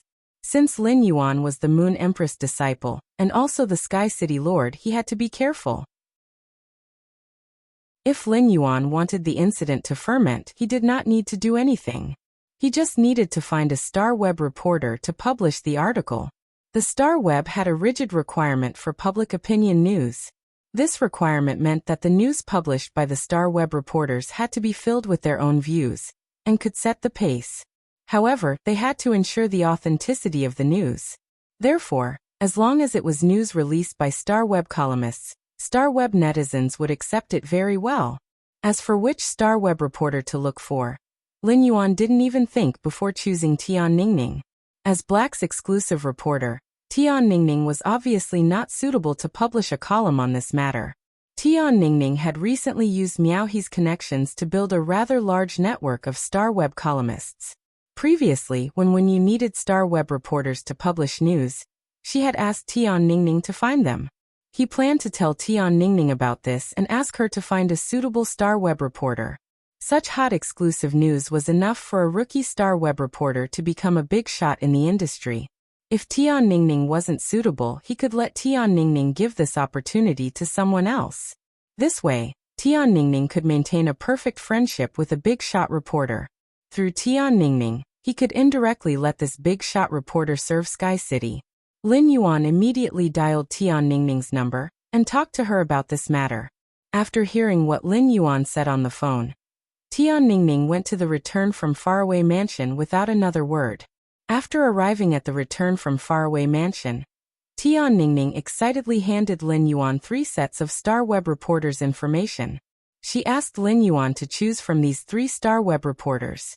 Lin Yuan took the information and looked at it carefully. He saw that the Star Web reporter in the first set was called Yu Fang, a rookie Star Web reporter. She had just succeeded in her studies and was considered a blank piece of paper without any resume. While Lin Yuan was looking at Yu Fang's information, Tian Ningning introduced Yu Fang's situation to him. Yu Fang was currently interning under Tian Ningning. If he chose Yu Fang, Tian Ningning planned to simply set up a Star Web reporter's office and sign Yu Fang before giving this opportunity to Yu Fang. This could ensure that Yu Fang wouldn't turn hostile after getting the benefits. The Star Web reporter in the second set was called Wang Rue. After looking at Wang Rue's photo, Lin Yuan could be sure that Wang Rue was at least 50 years old. The Star Web reporters at this age had made a name for themselves and became Star Web editors or even chief editors. Those who weren't doing well were generally veterans who wrote their drafts based on their own will and had offended many people. In Tian Ningning's introduction, Wang Rue was indeed such a veteran. The reason why Tian Ningning chose Wang Rue was because he had offended the chief editor. He had been ostracized in Star Web and was facing a state of semi-unemployment. Tian Ningning was confident that she could persuade Wang Rue to join her studio. Lin Yuan had filtered out Wang Rue when comparing Yu Fang and Wang Rue. The Star Web reporter that Lin Yuan was looking for was just a mouthpiece. A mouthpiece that could pass messages was good enough. There was no benefit to Lin Yuan to have a mouthpiece. When Lin Yuan looked at the third set of information, he couldn't help but raise his brows. The woman in the third set of information was about 20 to 30 years old. Her long, curly hair was draped to her waist, but it didn't look messy at all. Instead, she looked very capable. The woman had deep eyes and was very charming. Her resume was also excellent, and she had even interviewed Radiant's 100 Sequence members. However, this Star Web reporter had once been banned by a guild club because she had reported on a team from that guild club. This guild club was the Barbarian Snake Guild Club that Lin Yuan had dealt with previously. It was impossible for this Star Web reporter, Zhou Man, to not know that reporting on the Barbarian Snake Guild Club's main team was cruel, and suspected of blackmail would result in retaliation from the Barbarian Snake Guild Club. However, Zhou Man still did it despite knowing. This showed that she had a strong sense of justice and conscience. This sense of justice and conscience would drive Zhou Man to disregard danger. When looking at Zhou Man's information, Lin Yuan realized that Tian Ningning had prepared the most detailed information on her. When he was looking at Zhou Man's information, Tian Ningning spoke the most. She also specifically mentioned that Zhou Man was very knowledgeable about public opinion and public relations. Lin Yuan had previously asked Tian Ningning to be the Dome Guild Club's team reporter.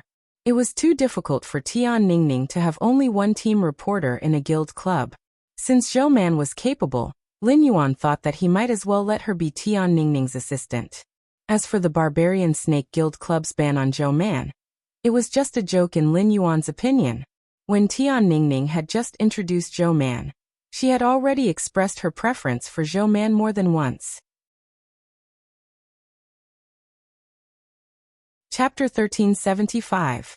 Seeing that Tian Ningning was looking at Zhou Man's information with anticipation, Lin Yuan handed it back to her and said, "Tian Ningning, can you handle Zhou Man yourself?" When Tian Ningning heard Lin Yuan's words, she immediately nodded in pleasant surprise. "I can handle Big Sister Man. Big Sister Man is considered half a teacher to me." Lin Yuan raised his eyebrows and said, "I can handle Big Sister Man. Big Sister Man is considered half a teacher to me." Lin Yuan raised his brows and said, "Then go and do it. After that, ask Zhou Man to draft a star web report based on what I just told you and send it to me." Tian Ningning left the return from faraway mansion in high spirits. If Tian Ningning hadn't understood Lin Yuan before, she wouldn't have shown him Zhou Man's information. Now that she knew Lin Yuan was the Moon Empress disciple, she did not treat the Barbarian Snake Guild Club, which had banned Zhou Man, as a piece of cake. In less than 4 hours, she sent Zhou Man's report to Lin Yuan through the chat software. After reading it, Lin Yuan felt that it was feasible. Zhou Man's news draft was clear and impartial to each faction. It only stated the outcome and not the process. It seemed to be narrating a conflict from an outsider's point of view. When this report was posted on StarWeb, it would definitely arouse people's imaginations, and guess what would happen next? After Lin Yuan agreed, Zhou Man, who was beside Tian Ningning, logged into StarWeb with mixed feelings. After deliberating for a long time, and reviewing this StarWeb report several times, she finally posted it. Zhou Man knew that after this StarWeb report was posted, her life would be completely different from before. The shackles that the Barbarian Snake Guild Club had placed on her would be broken by her new owner. She would also be reborn, and be able to post on the new website again. Zhou Man was very grateful to Tian Ningning, and the young man who was the Moon Empress disciple. When Zhou Man's report was posted on StarWeb, it caused a huge commotion. Over the past few days, people on StarWeb did not discuss the dispute between Sky City and the Miao family's Beast Creation Garden. It was not because the netizens had forgotten. On the one hand, it was because the matter a few days ago was too shocking. On the other hand, the dispute between Sky City and the Miao family's Beast Creation Garden had never been followed. They could only use conspiracy theories to explain the conflict. Now a disciple of Her Holiness was involved. This disciple of His Holiness had stopped the conflict between Sky City and the Miao family's Beast Creation Garden.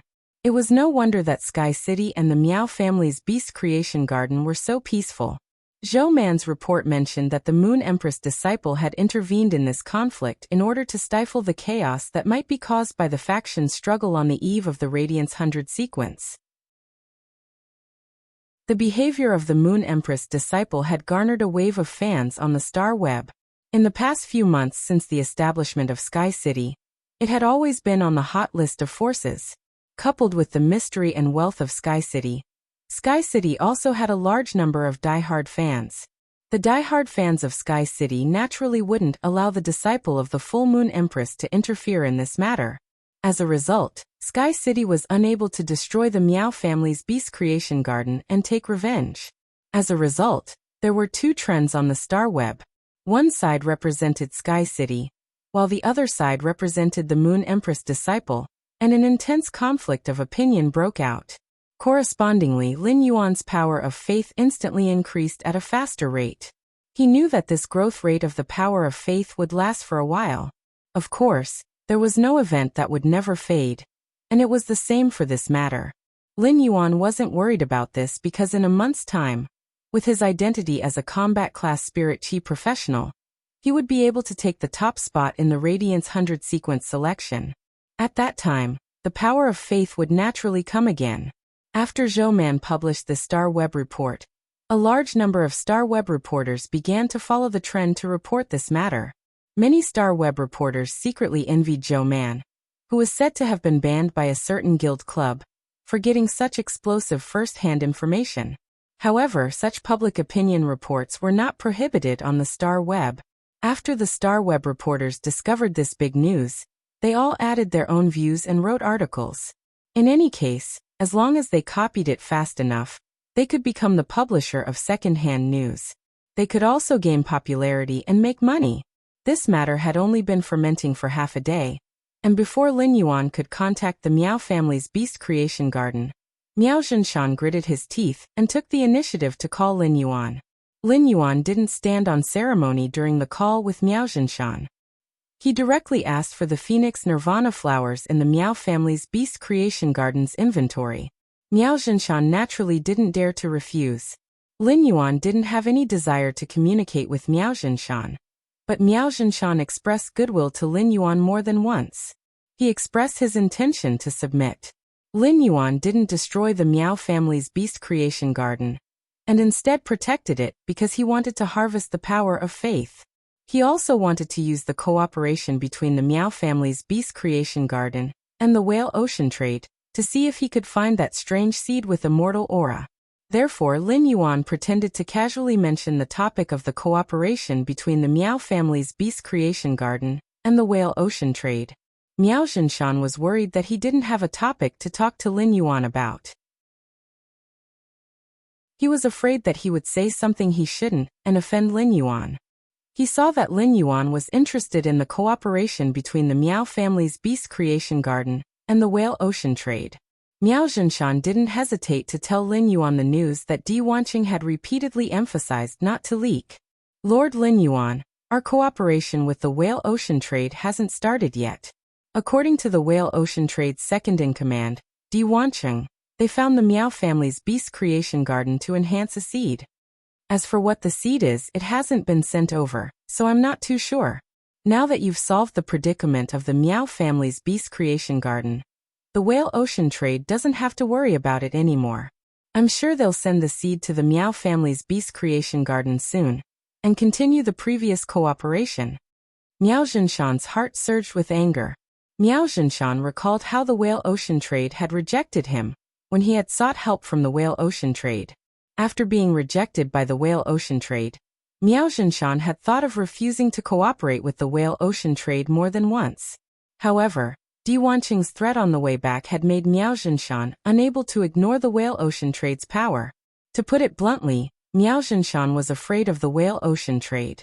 Under the threat of the whale ocean trade, he was forced to sign a cooperation agreement with the whale ocean trade.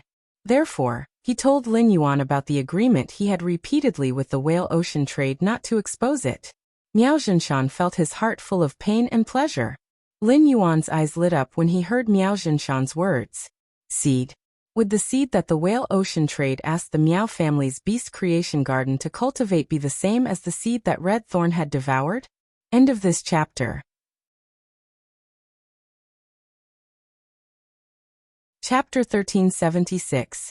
Lin Yuan wasn't sure if Red Thorn would devour another strange plant seed with immortal aura. Could the tongue of Relinquish evolve again?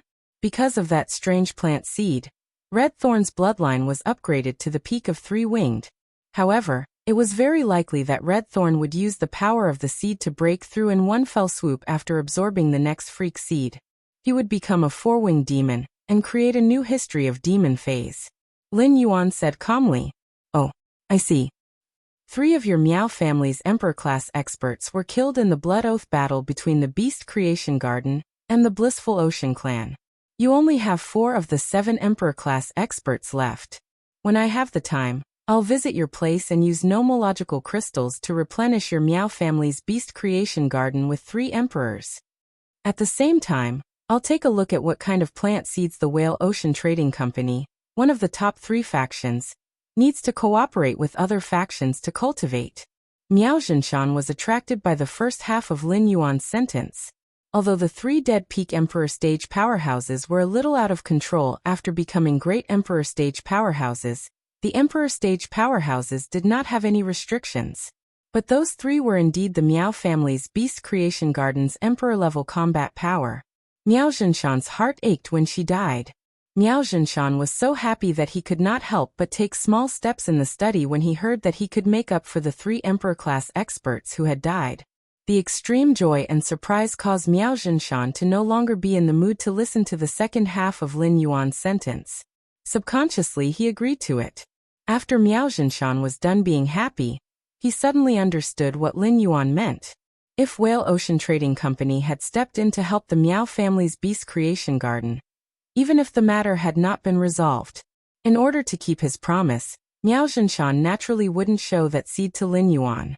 However, Miao Zhinshan believed that he had latched onto Lin Yuan and the Radiant Moon Palace.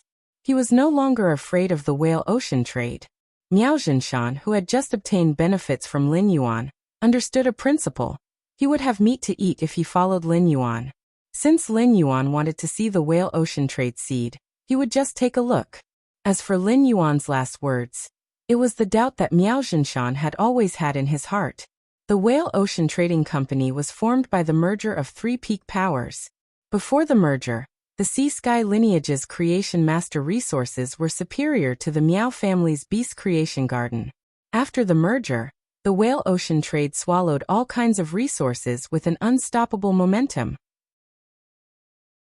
After developing for so many years with these resources, the Sea-Sky lineage's creation master resources would definitely increase tremendously. The Whale Ocean Trading's creation master resources were obviously superior to the Miao family's beast creation garden. Why would the Whale Ocean Trading cooperate with the Miao family's beast creation garden? Let me recommend the app I've been using recently. It supports both Android and Apple phones. Why couldn't the Whale Ocean Trade do something as trivial as strengthening a plant seed? He thought about the abnormal situation of the Whale Ocean Trade over the past few years, as well as the people of the Sea-Sky bloodline who had never appeared again. Miao Zhinshan subconsciously felt that something was wrong. The Sea-Sky lineage's creation masters had always been forthright and loved to move around. Miao Zhinshan had a close relationship with the Sea-Sky lineage's creation masters. These people had held plenty of private creation master gatherings and invited Miao Zhinshan to participate. However, Miao Zhinshan had not seen these people for more than a decade. Even if he was hiding from the world, he didn't have to hide for more than 10 years, right? With the temperament of the Sea-Sky lineage's creation masters, how could they endure being isolated for 10 years? Miao Zhinshan pondered for a long time. In the end, in order to curry favor with Lin Yuan, Miao Zhinshan decided to use it as a topic of conversation. Lord Lin Yuan, don't say it. The Whale Ocean Trade's creation masters haven't appeared for more than a decade. I keep feeling that the Whale Ocean Trade is hatching some plan. Otherwise, the Sea-Sky lineage's creation masters wouldn't have stayed hidden for more than a decade and focused on their work. Upon hearing Miao Zhinshan's words, Lin Yuan thought in his heart. It seems like the Whale Ocean Trade's Sea-Sky lineage is well hidden. The Miao family's beast creation garden, which has a deep cooperation with the Whale Ocean Trade, still doesn't know the situation. However, Lin Yuan had saved Ji Feng and learned from him that the Sea-Sky lineage's people had turned into skeletons. As early as 10 years ago, they had been murdered by the Myriad Flag's lineage. Of course, Lin Yuan naturally wouldn't choose to tell Miao Zhinshan about this. If he told Miao Zhinshan, how would he dare to cooperate with the Whale Ocean Trade? After hanging up the phone, Lin Yuan received the Phoenix Nirvana flowers that Miao Zhua personally delivered. Lin Yuan placed the 31 Phoenix Nirvana flowers into the Spirit Lock spatial zone and took out 31 jade pots. He planted the Phoenix Nirvana flowers in the jade pots one by one. Then he placed them in a corner of the Spirit Lock spatial zone. Although the Phoenix Nirvana flowers had similar effects as the Dragon's Mouth Orchid, they didn't need to be like the Dragon's Mouth Orchid. It needed to be broken off by someone before a new one would grow out. When the phoenix nirvana flowers matured, they would automatically fall off the plant. In places without spirit chi, the fallen phoenix nirvana flowers would consume the flower's spirit chi and slowly wither. However, in places with abundant spirit chi, the fallen phoenix nirvana flowers could be preserved forever under the spirit chi's nourishment. After planting the 31 phoenix nirvana flowers, Lin Yuan raised their quality to bronze/epic. He then arranged for the wind speed rapid antelope in the spirit lock spatial zone to bury a fire element heavenly maiden grade elemental pearl in the jade pots of the phoenix nirvana flowers every half a month. This would allow the 31 phoenix nirvana flowers to absorb fire element energy. The wind speed rapid antelope's intelligence was getting higher and higher, and its quality had also been raised to legend under the pure spirit chi's baptism. The spirit lock spatial zones area was now 160 square meters, but it still couldn't allow the wind speed rapid antelope to move freely. During this time, Lin Yuan found that every time he entered the spirit lock spatial zone, the wind speed rapid antelope's speed toward him increased.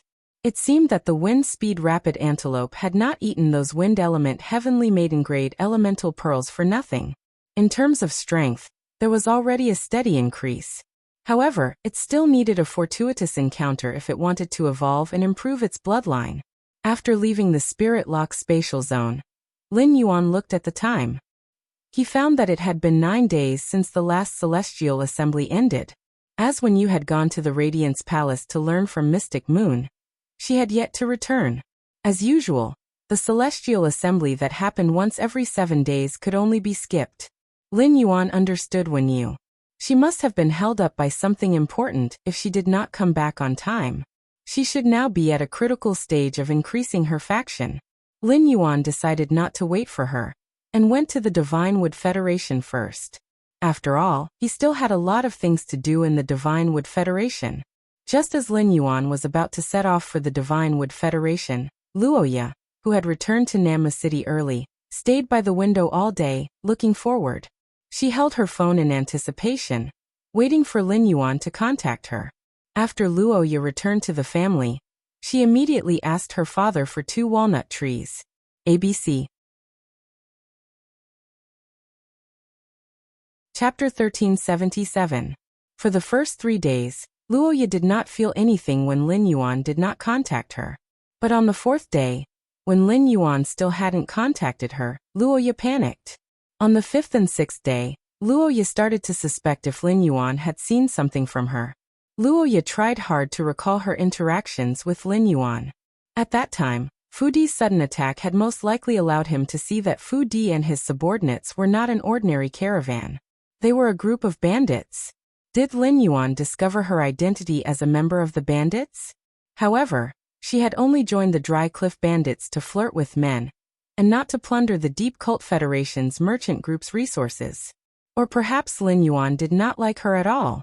The scene of Lu Jie kneeling on one knee in front of Lin Yuan shocked Luoya. Luoya could not help but examine Lin Yuan's identity. Lu Jie had used an insect-type carcinoma Fey, and it seemed like the insect-type Fey that had pulled out the Skynet was of a high grade. Such a young and powerful guard was even more imposing than the young masters of the 3-star families that Luoya had seen. It could be seen that Lin Yuan was a descendant of a hidden noble family in the Deep Cult Federation.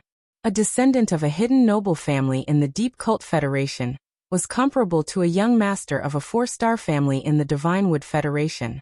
After thinking about it, Luoya, who could not figure out the reason, was completely conflicted and depressed. On the 9th day, Luoya, who had always been reluctant to leave flowers behind, would unconsciously think of Lin Yuan's face when she looked out the window. She would think of such a handsome youth that she might not be able to touch for the rest of her life. Luoya could not help but feel sad, and she cried like a pear blossom in the rain. Even when her tears wet her favorite purple fur, Luoya did not care. In fact, Luoya was not the only one who was sad during these 9 days. Yinlin, Bei-Su, Tally, and Su Iran were even more sad. Yinlin, Bei-Su, Tally, and Su Iran had been looking forward to the Celestial Body Conference in 7 days. On the 7th day, they fell asleep with anticipation. They were ready to go to the center of the universe for the sacred appointment. When they woke up, Yinlin, Beisu, Tali, and Suiren were shocked to find that they had not entered the conference in the center of the universe. Their hearts tightened, and they forced themselves to sleep again. But on the 8th day, the 4 of them still did not receive any guidance from the stars in their dreams. Everyone in the Azure Federation delegation on the back of the island whale knew that the 4th Azure envoy was in a bad mood. Even Lord Lan Sun's request for an audience was met with a closed door. The 10 young prodigies from the Azure Federation shrunk their necks, afraid that the 4th Azure envoy's emotions would burn them. The 10 youths were well aware of the identity of the 4th Azure envoy. The little princess of the Azure Cloud Leopard clan, one of the 12 great Azure families, and the White Lion clan, a 4-star family, had awakened the beast marks of the Azure Cloud Leopard and the White Lion clan. He was a prodigy that they could not compare to. The Azure Federation was a federation that was completely controlled by the 12 Azure aristocratic families. If he offended Yinlin, his identity as a member of the Azure 100 sequence might even be removed from his position as a member of the Azure 100 with just a word from Yinlin. Yinlin, who had locked herself in the room, covered her eyes with a white cloth for the first time after she regained her sight. In the darkness, Yinlin touched the specially made book with her hand, just to calm herself down. But when his hands turned red, he felt the long-lost prickling pain. Yinlin's heart still could not calm down. Yinlin's maidservant Cece was anxious. She did not understand what had happened to the young lady in the past 2 days. However, Yinlin's changes in the past 2 days made Cece know that she could not persuade her. Yinlin, who once again covered her eyes with the white cloth, understood even more how attached she was to the man who had lit up her eyes and changed her fate in the center of the resplendent stars. Even if she had become the 4th Azure envoy of the Azure Federation, she could only find security and sustenance from that man. But why didn't that man keep the appointment in 7 days? The more she thought about it, the more confused Yinlin became. Suddenly, Yinlin recalled that the man had mentioned the listening Heron Chamber of Commerce when they were discussing the deal. If she found the listening Heron Chamber of Commerce, would she be able to see that man in the Radiance Chamber of Commerce?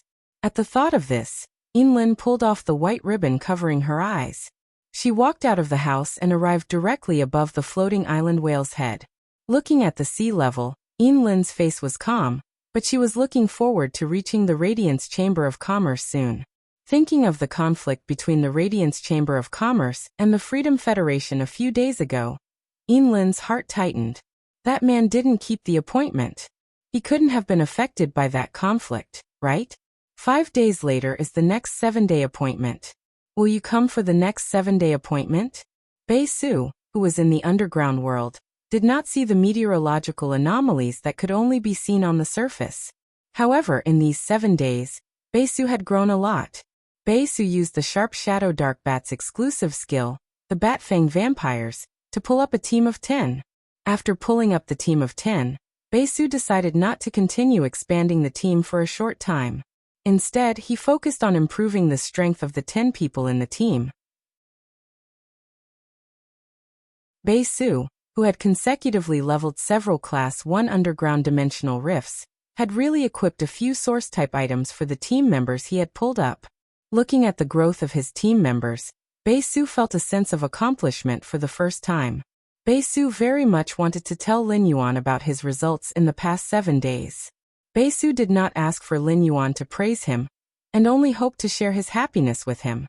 To be able to prove in front of Lin Yuan that he had not let down Lin Yuan's investment and expectations. He was also useful.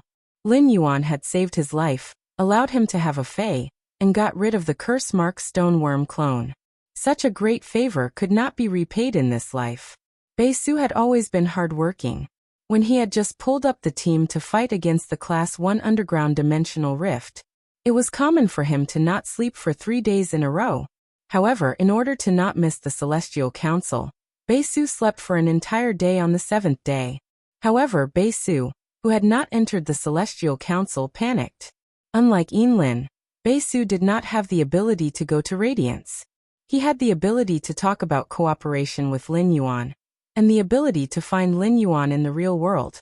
Baesu could not do anything and could only endure silently. He gritted his teeth like a helpless little beast. During these few days, the 10 team members that Baesu had pulled found that the usually sunny Baesu had suddenly become silent. He was desperately cleaning up the rockworms and the newly discovered underground dimensional rifts. Even if he was exhausted and covered in blood, he still persisted in silence. It was obvious that he had something on his mind. After an unknown period of time, Baesu fell on a rock exhausted.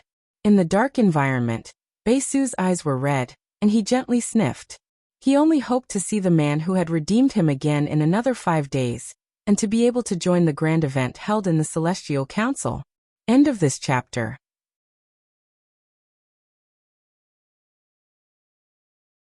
Chapter 1378. Trey did not think too much about his failure to enter the Celestial Council. During their migration, the Iron Hoof tribe encountered a group of bronze long-eared sand foxes. The Iron Hoof tribe was trapped in the wilderness by these long-eared sand foxes.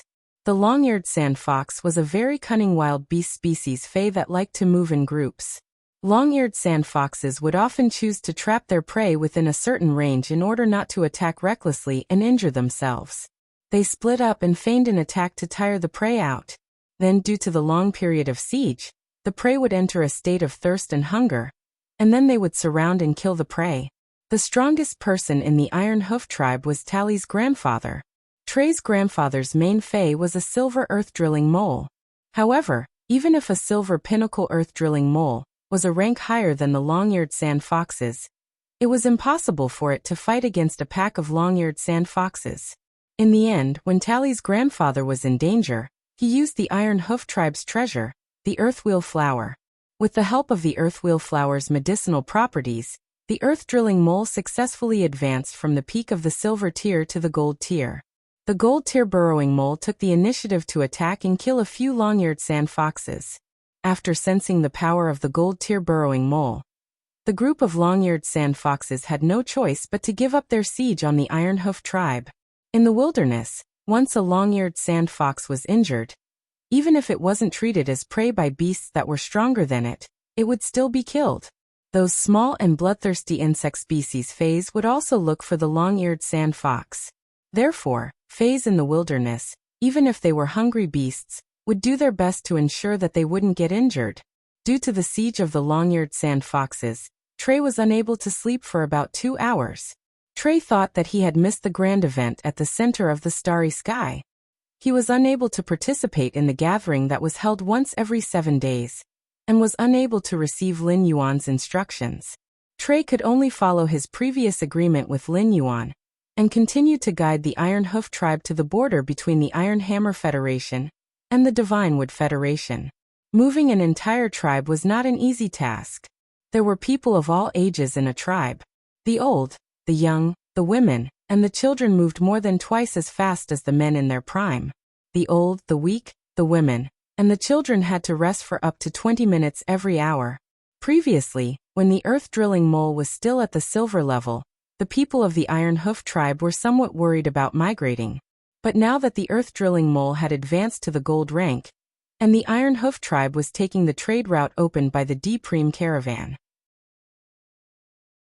the gold-burrowing mole was enough to deal with most of the dangers on the trade route.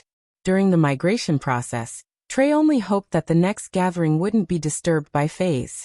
Trey was not very worried that Lin Yuan would be angry about not being able to gather. In Trey's heart, the man who was surrounded by hundreds of laws and wills was as warm as a big brother. Lin, Baesu, and Tally all had their own thoughts.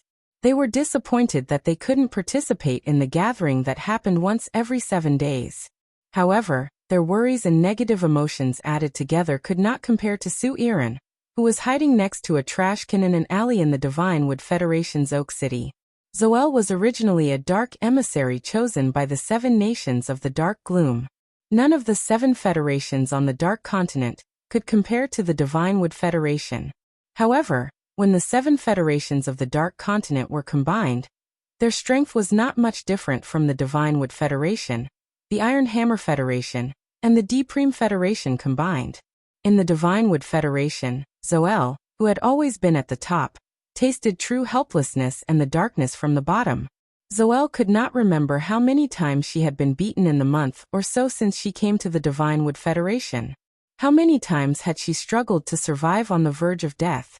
In addition to external factors, Zoelle herself had to endure severe pain from the soul 7 or 8 times a day. Fortunately, when Zoelle had fainted from the pain in her soul, she had chosen to dirty herself or crawl into the trash can. Otherwise, Zoelle, who was in the alley, might have become someone's prey. In the past, even in a difficult situation, Zoelle would not have been willing to be controlled by other organizations. Being controlled was equivalent to losing freedom. This was the reason why Zoelle had not immediately joined the Celestial Council when she had first entered it. However, after deciding to join the Celestial Council and accepting Lin Yuan's request, there was not a day that Zoelle did not hope that Lin Yuan could find her quickly. Lin Yuan had given Zoelle, who was in despair, a daily hope. Zoelle worked hard to scavenge, trying her best to survive before Lin Yuan arrived. However, the Celestial Council, which was held once every 7 days, did not convene as scheduled, making Zoelle's heart fall into an ice cave. Zoelle felt that the whole world had darkened, and life was no longer glorious. Joining the Celestial Council was Zoelle's only salvation. The Celestial Council's essence was the function of a sacred source life form, which Zoelle had discovered when she had first entered the Celestial Council. Sacred source life forms were not so easy to obtain, and a faction with a sacred source life form was enough to show how powerful it was. In addition, during the Celestial Council, Yin Lin and Lin Yuan's conversation made Zoelle guess that Yin Lin's identity was not simple. Yin Lin, who had not previously had the aura of a sacred source life form, suddenly had the aura of a sacred source life form during the last gathering. This was enough to prove the value of the Celestial Council. Zoelle had now regarded the Celestial Council, or rather, Lin Yuan, as her path of salvation. Zoelle had placed all her hopes on Lin Yuan and the Celestial Council. When she was sure that the Celestial Council would not convene as scheduled, Zoelle even thought of death. Now every moment of her life in the Divine Wood Federation, Zoelle was like a refugee. Every breath she took was filled with the smell of garbage, and it was trampling on Zoelle's self-esteem.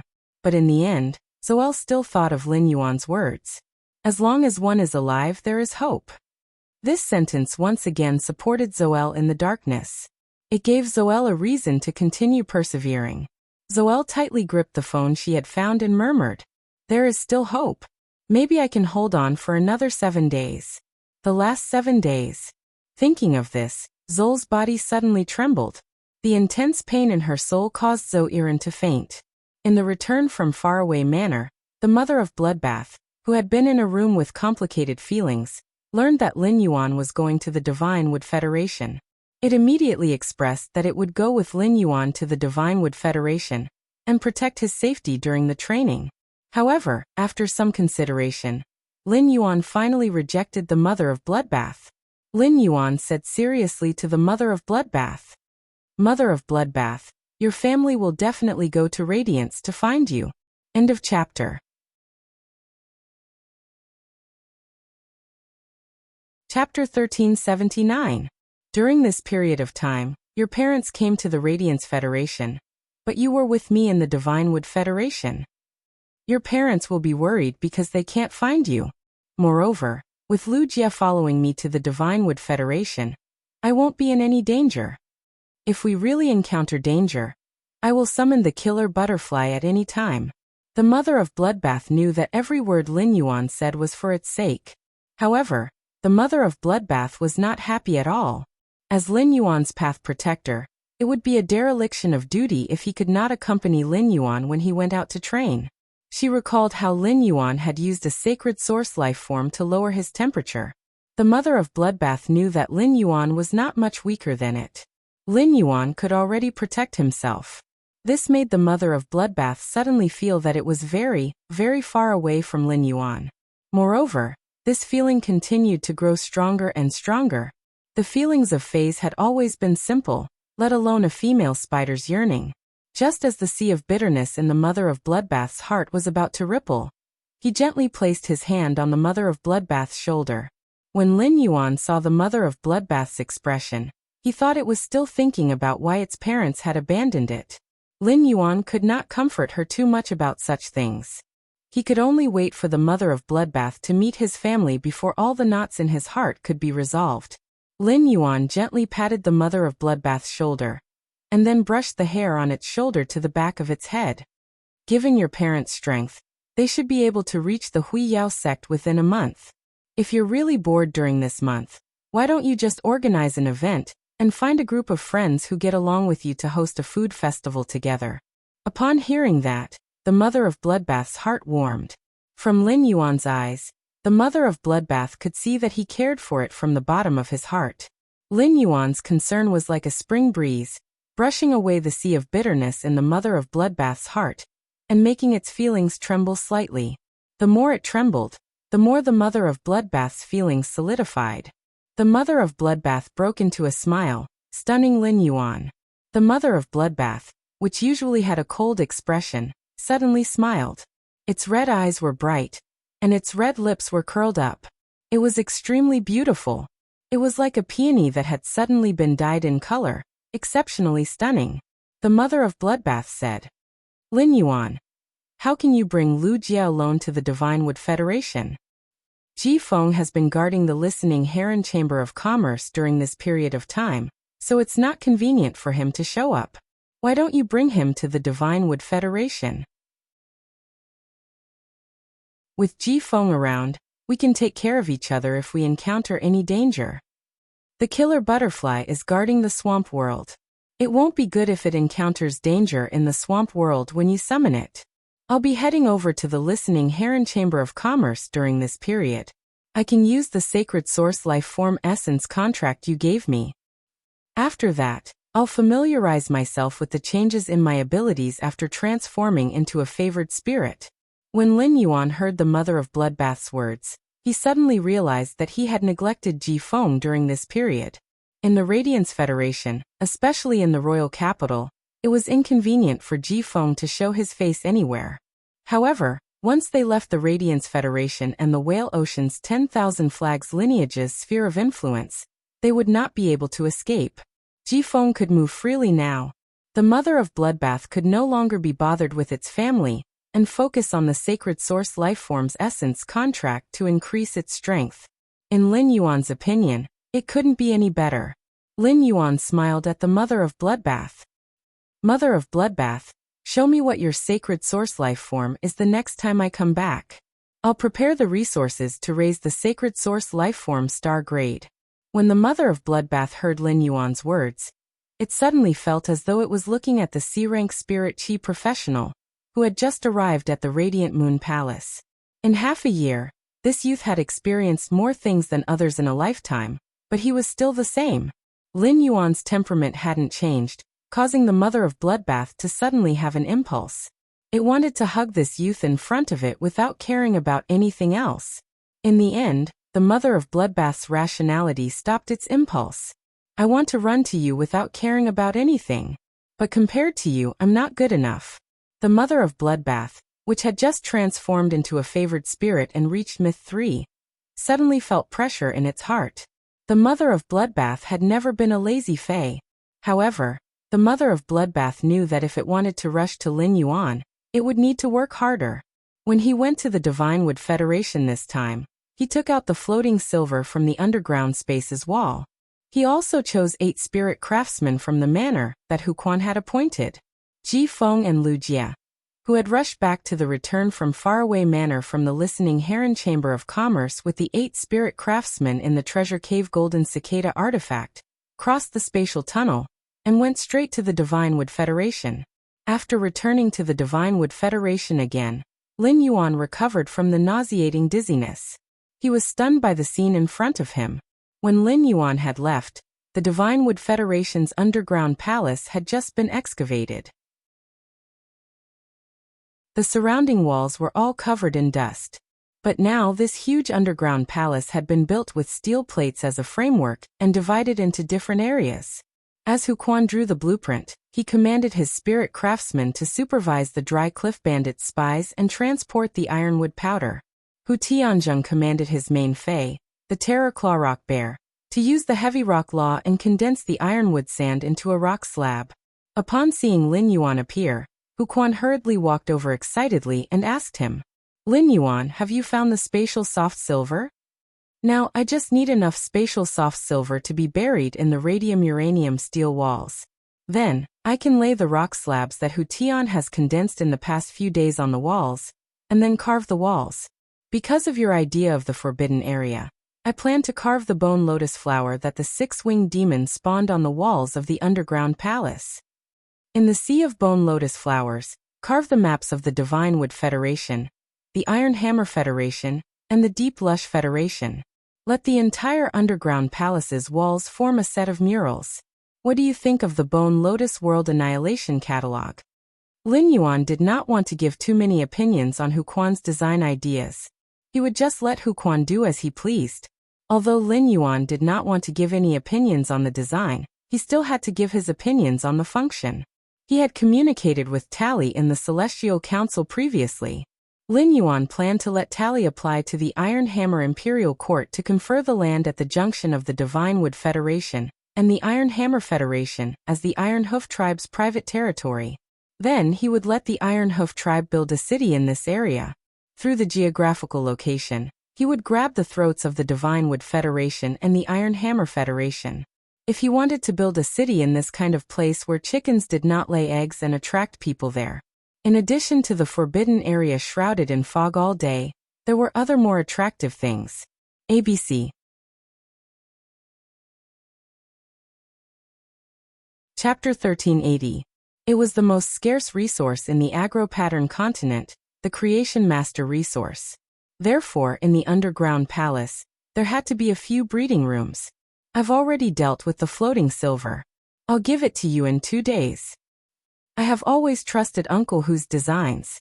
However, when Uncle Hu is constructing the underground palace, I hope to divide a region to be the Creation Master's breeding room. Uncle Hu's murals might as well be inlaid with some completely jade-textured wood. At that time, I will place a few Reflection Sun King lotuses and plant phase that can release spirit chi in the underground palace. This will ensure that the underground palace is always in a bright state. The fragrance of the completely jade-textured wood can also cover up the earthy smell rising from the ground. Upon hearing that, Hu Quan's eyes lit up. Hu Quan especially liked Lin Yuan's design concept of fusing phase and design together. This kind of design concept was what Hu Quan lacked. Plant species phase that could release large amounts of spirit chi had always been precious. As a spirit craftsman, Hu Quan could not casually add such precious items into the design. When Hu Tian, who was commanding the Terraclaw rock bears to form the rock slabs, saw that Lin Yuan had arrived, he had been looking for an opportunity to talk to him. However, Lin Yuan had been chatting with Hu Quan since the beginning. Hu Tian didn't have a suitable opportunity to talk to Lin Yuan. While Hu Quan listened to Lin Yuan's words and began to draw the place where the completely jade-textured wood was inlaid on the design, Hu Tian took small steps forward. He said to Lin Yuan, "Lord Lin Yuan, I didn't dare to close my eyes during these 6 days, because I wanted to let you see the changes in the underground palace. In the past 6 days, I've taken out almost all the stone slabs needed for this underground palace." Upon hearing Hu Tian's words, Lin Yuan immediately knew what Hu Tian was thinking. Hu Tian was trying to claim credit from him. Before Lin Yuan could say anything, Hu Quan had already glanced at Hu Tian and said in dissatisfaction, "You're right. What do you mean you've already built all the rock slabs needed for the underground palace? If I didn't keep an eye on you, would you be so hardworking? Also, who told you that the underground palace only has 1 floor?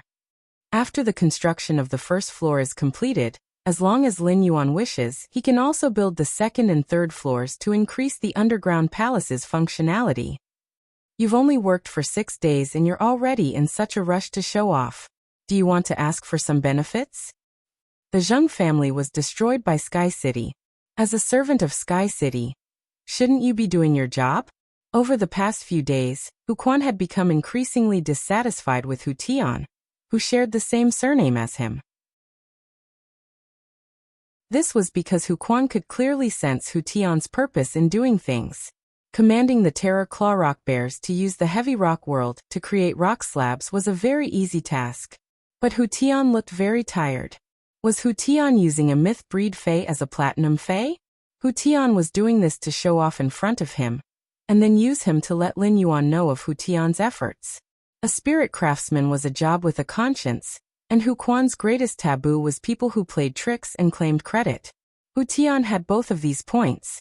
Therefore, when Hu Tian claimed credit to Lin Yuan, Hu Quan mercilessly exposed Hu Tian's trick. Hu Quan's words made Hu Tian, who was smiling and thought that he would be able to get Lin Yuan's reward smoothly, feel awkward on the spot. In the Radiance Federation, Class 5 spirit craftsmen were extremely sought after by veteran factions and top factions. After all, the furniture, decorations, and artifacts made by Class 5 spirit craftsmen could show their status. Although there were fewer Class 5 spirit craftsmen than Class 4 creation masters, there were still many Class 4 creation masters. A Class 4 creation master's status was still higher than a Class 5 spirit craftsman's. Hu Tian had deliberately shown off in front of Hu Quan, because Hu Quan was very valued by Lin Yuan. In fact, Hu Tian did not think much of Hu Quan. In Hu Tian's opinion, he and Hu Quan were both working under Lin Yuan. Given his identity as a Class 4 creation master, Hu Quan had no reason to offend him. However, Hu Tian's little plan had obviously failed. Hu Quan did not care about Hu Tian's opinion at all, and did not give him any face. This was because Hu Quan did not simply regard himself as a member of Sky City's faction. Due to his contact with Lin Yuan, Hu Quan, who had no children after his parents passed away, had already regarded Lin Yuan as family.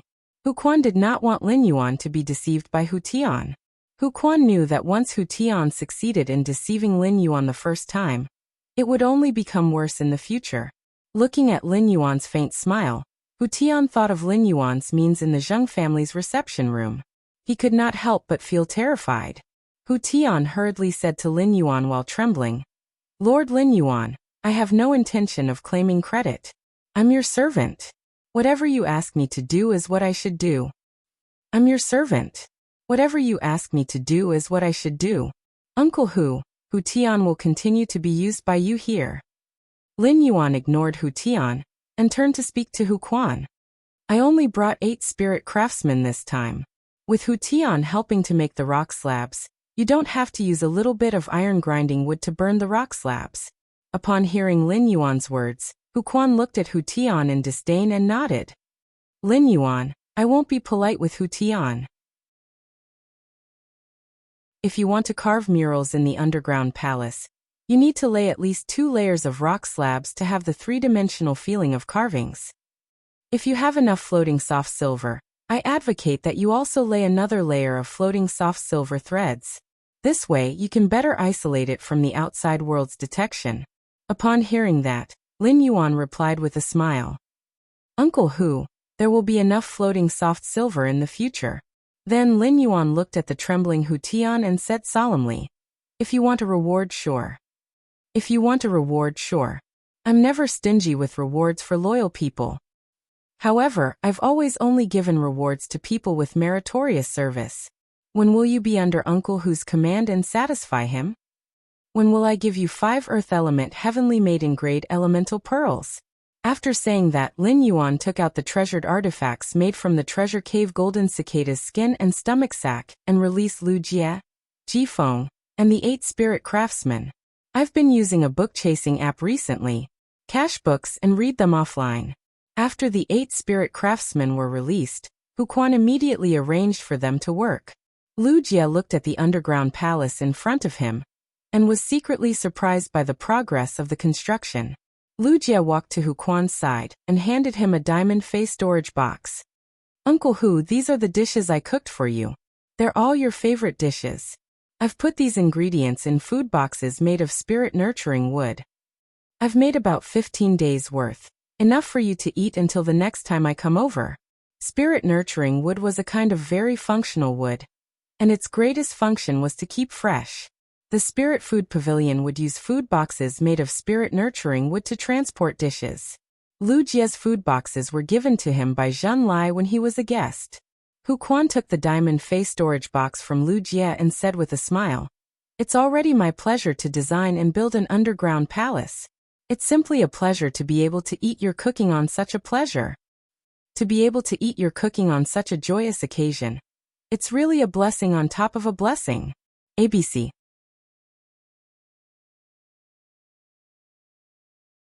Chapter 1381. At this point, Huquan paused for a moment, then continued to speak. Wuxia, it's more important for you to improve your strength at this age. You don't have to specially prepare food for me the next time you come. When you guys come, I'll eat some of your roasted meat to satisfy my craving. Otherwise, your cooking is so delicious, and I can't control my appetite. If I eat too much and get sleepy, it will affect the construction of the underground palace. Wuxia shook his head at Huquan's words.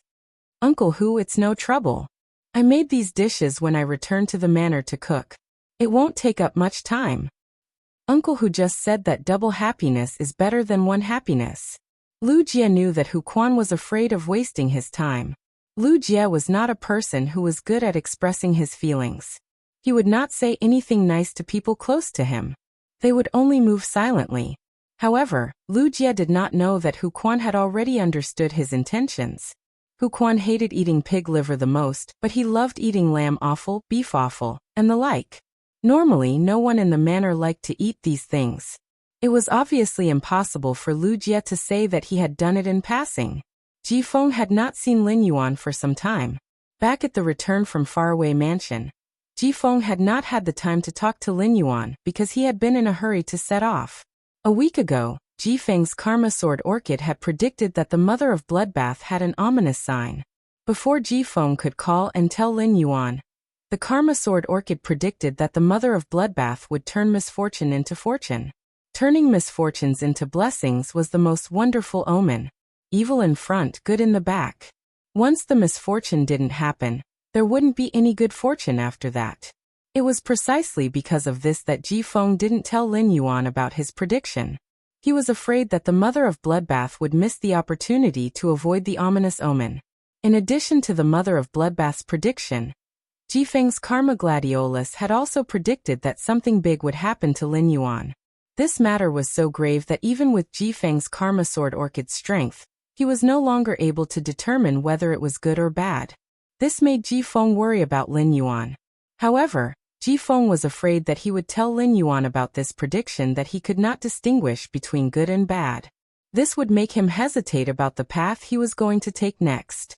After some consideration, Jifeng finally decided to tell Lin Yuan about this matter. This matter was so big that it was impossible to tell if it was good or bad. If it was good, then everything would be fine. However, if it was the culprit, this matter might very well threaten his life. Therefore, Jifeng couldn't care less. Jifeng called Lin Yuan to the side and softly told him about the prediction.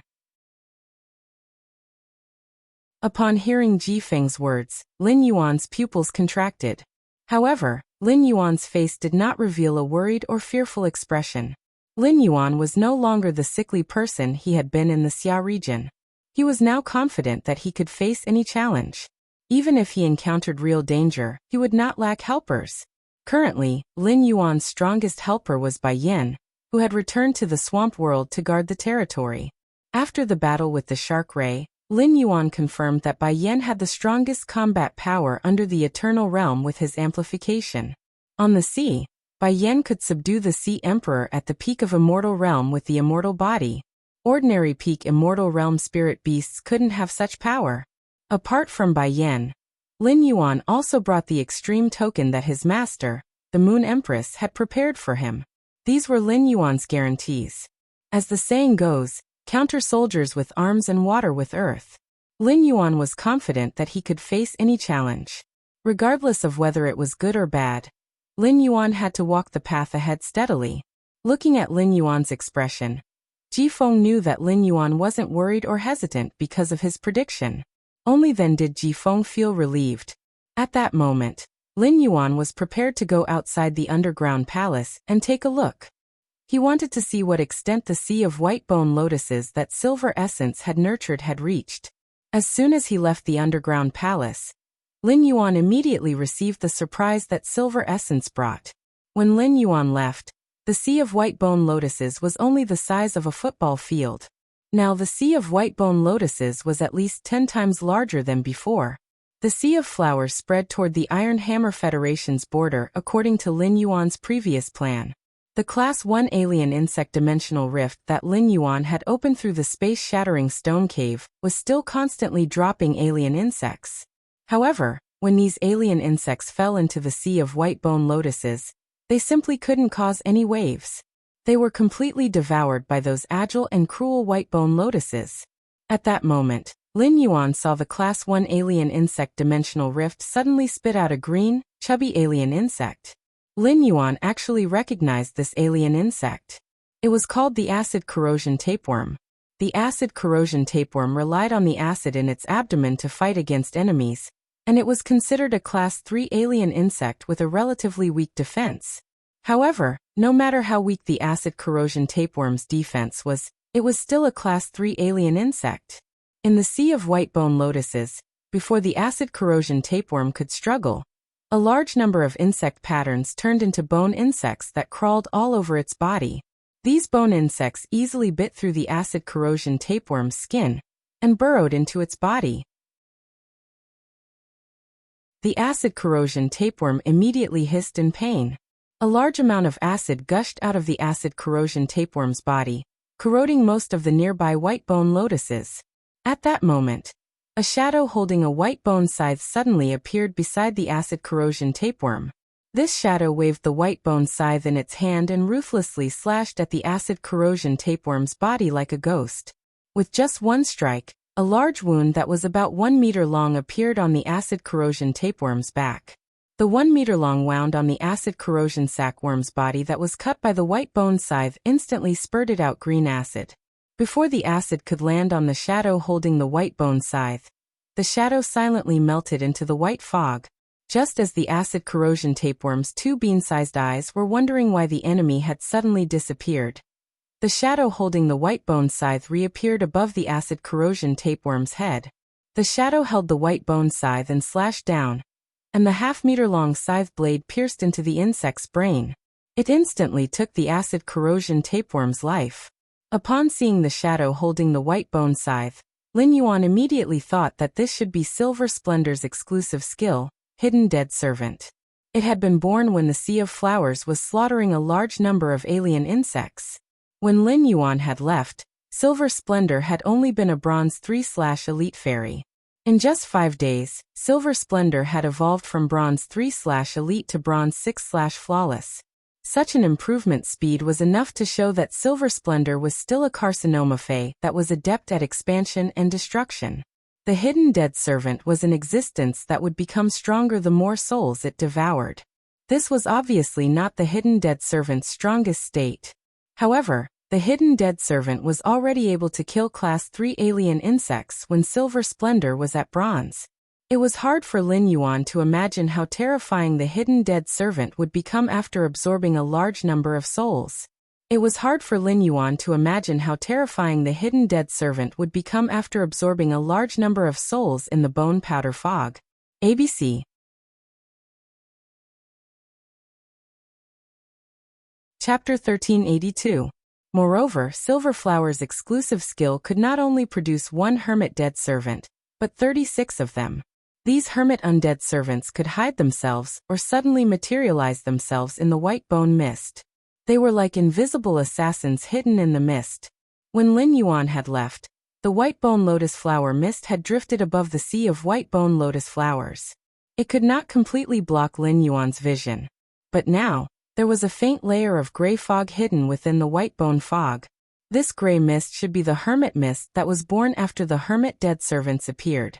When the 36 hermit dead servants were born from the sea of white bone lotus flowers, Silver Flower could easily kill the 100-man team that infiltrated the forbidden area.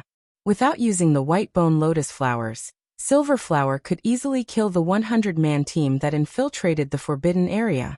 Silver Flower had discovered Lin Yuan's existence when he had walked out of the underground palace. She had deliberately sent the hermit dead servants to kill the acid corrosion tapeworms. She had not seen Lin Yuan for a few days and missed him very much. Therefore, Yinhua had shown him her growth over the past few days as soon as they met. Lu Jie and Ji Feng had also walked out of the underground palace. Lu Jie looked at the white bone lotus flower situation, and then at the Class 1 alien insect dimensional rift before suggesting to Lin Yuan. Lin Yuan, Silver Flower's grade is not high now. However, a Class 1 alien insect dimensional rift will no longer give Silver Splendor any pressure. Given the Sea of Flowers' current area, even if a few more Class 1 dimensional rifts are opened, the Silver Splendor will be able to handle it. Lin Yuan looked at Silver Flower, who had landed on his shoulder, and was rubbing her face against his neck. Lin Yuan touched Silver Flower's silver hair, held her in his palm, and asked Silver Flower, "Silver Flower, if I open another dimensional rift like this, can you handle 2 of them?" Yinhua replied to Lin Yuan confidently. "Lin Yuan, including this, even if you open another 3-dimensional rifts of similar size, I will still be able to withstand it. Recently, I have focused on letting 2,000 white bone lotus flowers absorb the vitality of these dimensional life forms. These 2,000 white bone lotus flowers have absorbed more than 50% of the vitality of the entire sea of flowers, making them abnormally tough and strong. After testing, these bone lotuses that I specially cultivated can already hold Class 3 alien insects in place." Upon hearing that, Lin Yuan gently shook his head.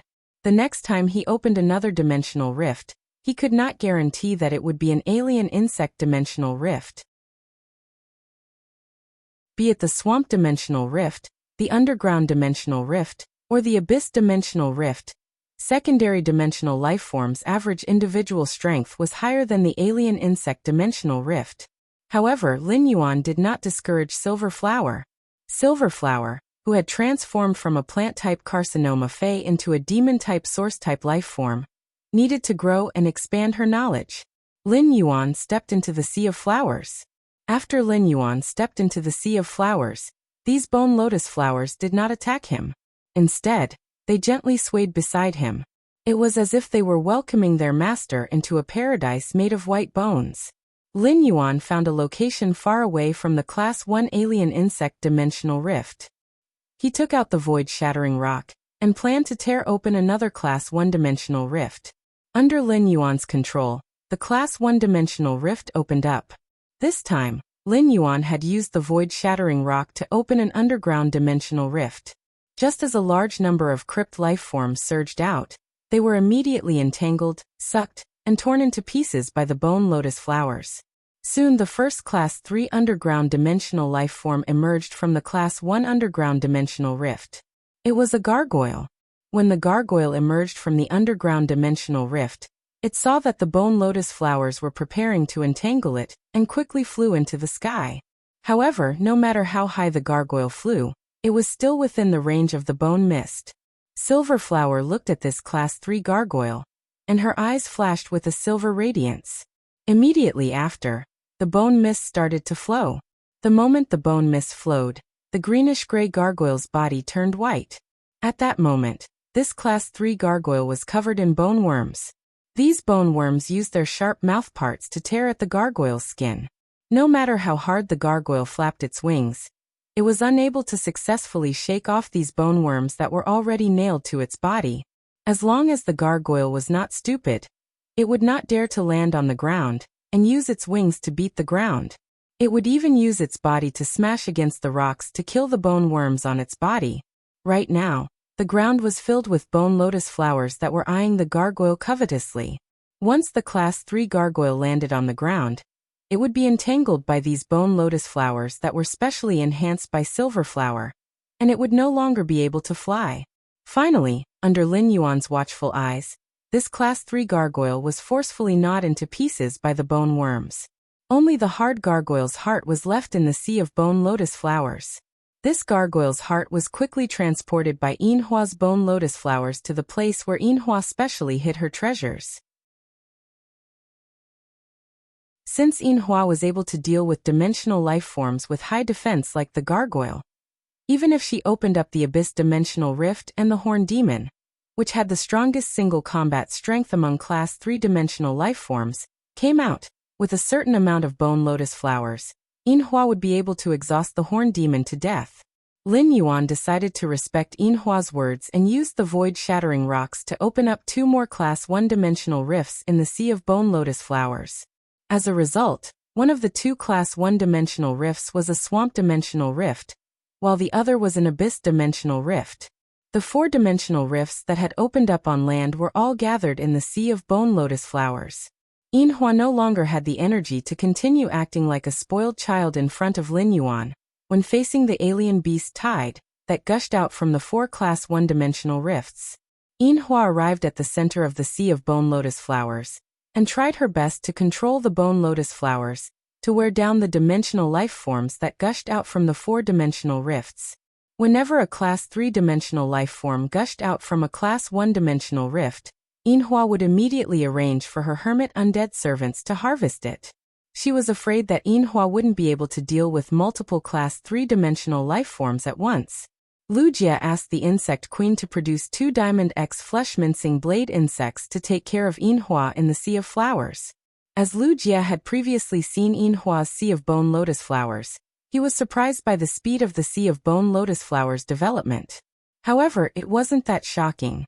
Ji Feng, who had followed Lin Yuan to the Divine Wood Federation for the first time, was completely stunned by the scene before him.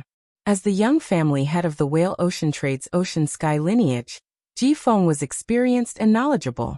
However, he had never seen a tumor fae that lived purely on slaughter transform into a fairy source-type life form. Furthermore, this fairy that wasn't even at the silver grade was a 6-winged fairy. Ji Feng had been on the run for 10 years. At this moment, he suddenly suspected that the current Fey world was no longer the Fey world that he had known 10 years ago. ABC.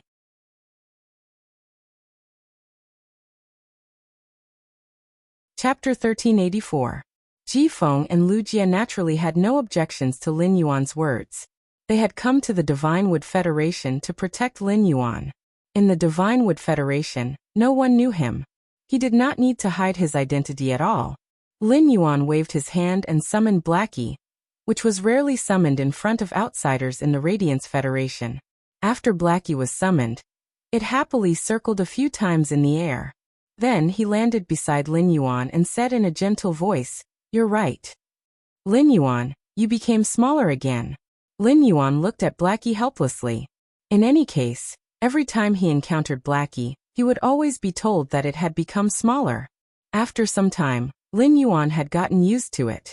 The diamond/fantasy breed Blackie was nearly 100 meters long, even though it was a support-type Fae. However, Blackie's pure-blooded flood dragon species Fae's aura made the other Faes in this forest shrink their necks in fear. Who would have thought that the dragon eye spirit siphon goldfish that only knew how to spit bubbles in the pond? It was a spirit-tied dark flood dragon that could transform into a pure-blooded WYRM species Fae. Wuxia and Ji Feng were no strangers to Blackie, who had been chasing after the rainbow celestial fish in the hidden dragon lake all day long.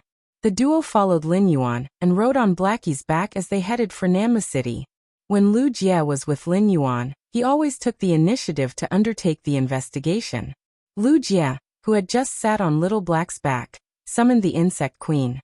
Then he ordered the Insect Queen to release the Dimensional Light Moth. The Insect Queen entered the Dimensional Light Moth's body and created a large number of Hurricane Owlet moths. The Insect Queen could now skillfully control the inscription and absorb the insect species Fae's genetic model. This time, the Insect Queen had spawned nearly 100 Hurricane Owlet moths, all of which had large wings. Wings that were twice the size of normal ones allowed the Hurricane Owlet moth to fly faster. After these Dimensional Light Moths were created by the Insect Queen, Wuxia did not let them fly away immediately. Instead, he took out a handful of red tentacles and gave them to each Hurricane Owlet moth. These tentacles were the node tentacles shed by the ethereal jellyfish. Lin Yuan had given these node tentacles to Wuxia a long time ago.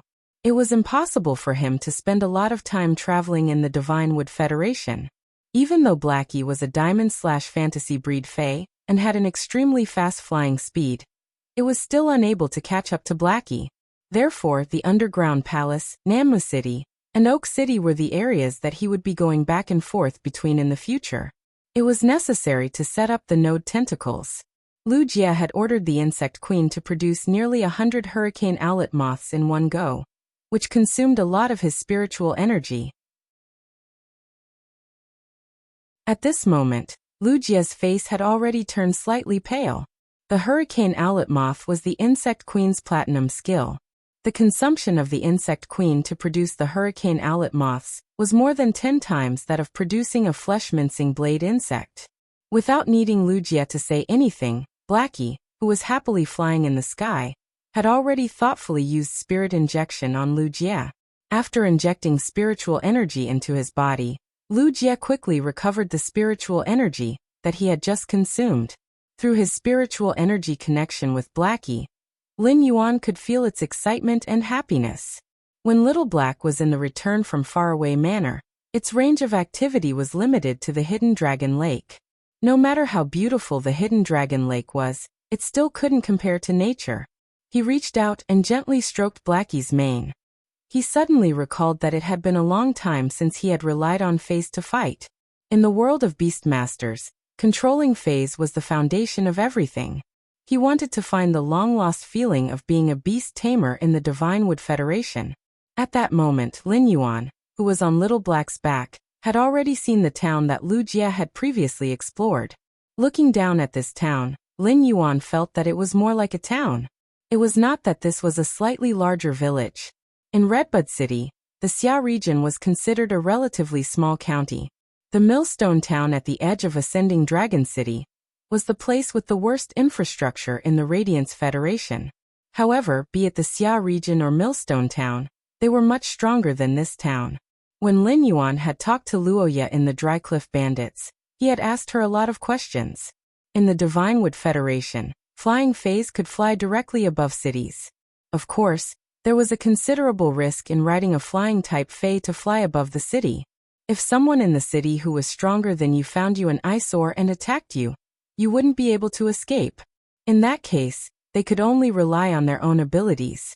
In this small town, naturally, no one was a match for Little Black. Lin Yuan rode on Little Black and flew above the town. When the 100-meter-long Little Black passed by the town, it let out a dragon roar. The dragon roar was loud and dignified. Little Black's dragon roar attracted the attention of almost everyone in the town. What surprised Lin Yuan was that these spirit chi professionals and ordinary people wearing spirit chi clothes woven with leaves or rattan armor didn't show intense fear when they saw Little Black. After confirming that Little Black didn't have any intention to attack, these people put their palms together and prayed. Some took out their cell phones and wanted to take a video of Little Black. Upon seeing this scene, Lin Yuan didn't know whether to laugh or cry. From this point, it could be seen that the people in the town had never seen such a mighty and handsome dragon species Fey like Little Black before. When encountering a powerful Fey, an ordinary person's subconscious reaction would be to avoid danger. However, the spirit chi professionals living in this town didn't do so. This was enough to show that the Divine Wood Federation's spirit chi professionals were very strong or ignorant. In such a small town, there definitely wouldn't be a Class 1 creation master. At most, there would be 1 or 2 healers who could treat injuries. This town's knowledge reserve was at an extremely low level. Using this town as an example, it was enough to see the gap between the Divine Wood Federation and the Radiance Federation. The main reason for the gap was that the Freedom Federation wanted to bet a Class 5 creation master path with the Radiance Federation on StarWeb. Every citizen of the Radiance Federation could freely log on to StarWeb through the StarWeb card. StarWeb allowed any Radiance citizen to have a clear understanding of the outside world. Books below Class 3 Lifestyle Class Spirit Chi professionals could be traded on StarWeb with Federation dollars. This allowed the Radiance Federation's citizens' knowledge reserve to be in a very high state. The combination of StarWeb and Ostrich Logistics allowed goods produced anywhere in the Radiance continent. They could reach the hands of the Radiance Federation's citizens within 3 hours. StarWeb allowed the Radiance Federation to maintain a highly modern civilization in the Spirit Chi Awakening era. Now this town in the Divine Wood Federation made Lin Yuan understand what kind of life was the normal life of the people in the Radiance Federation's outer world. In the Radiance Federation, because of StarWeb, if someone took out a Fey that wasn't produced in the Radiance Federation, it would be easily recognized by the Radiance Federation's creation masters. End of this chapter.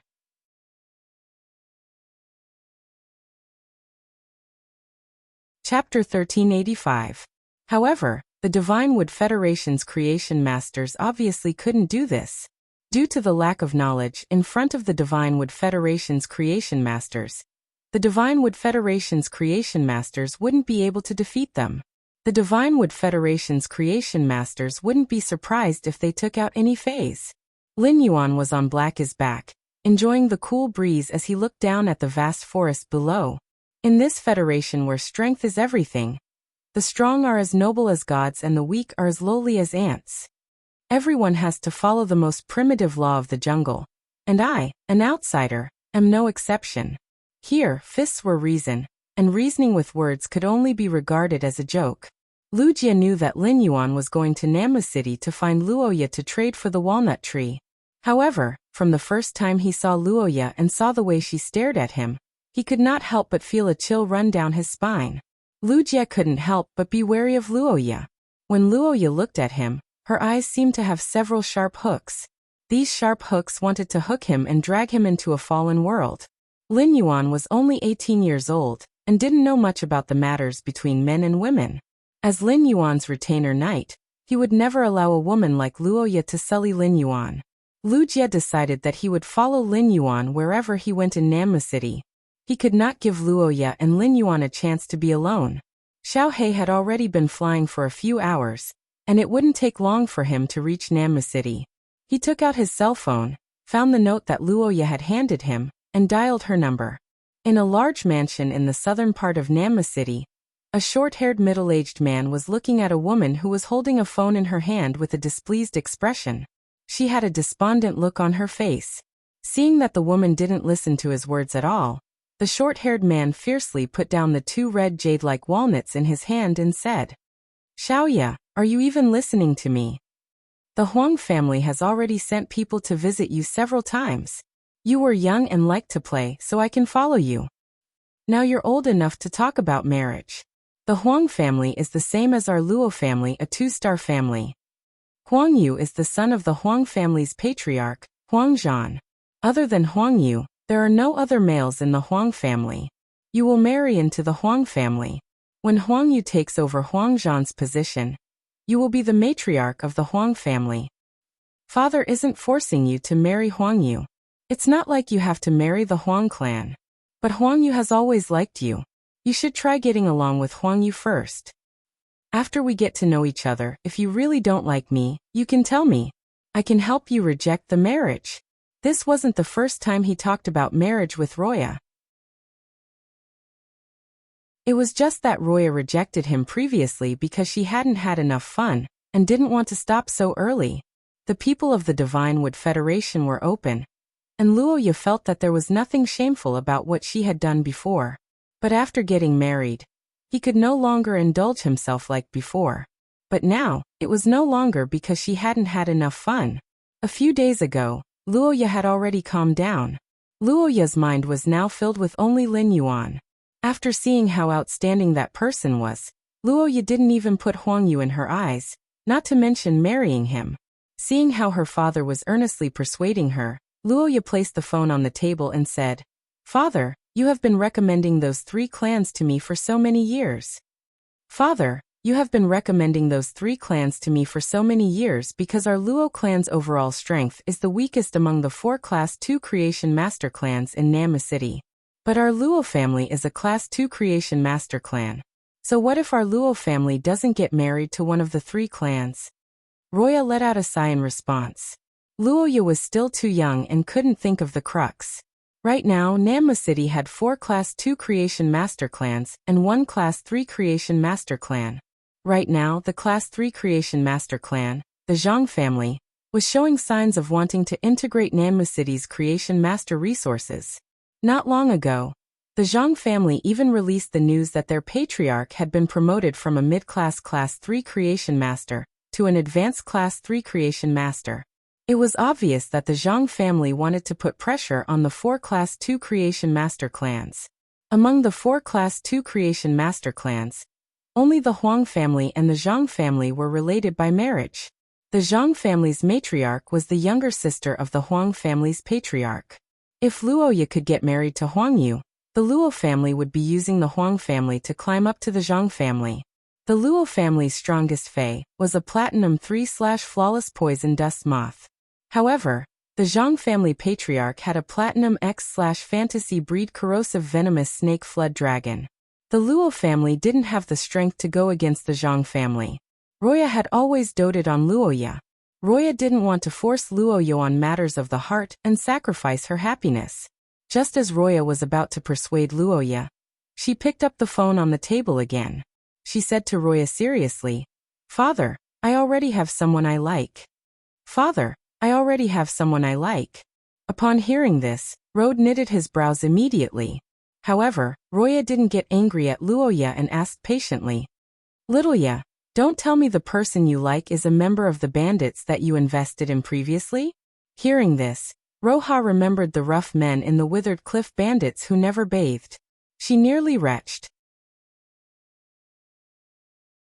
Seeing her disgusted expression, Roya knew that Luoya didn't like the members of the Dry Cliff bandits.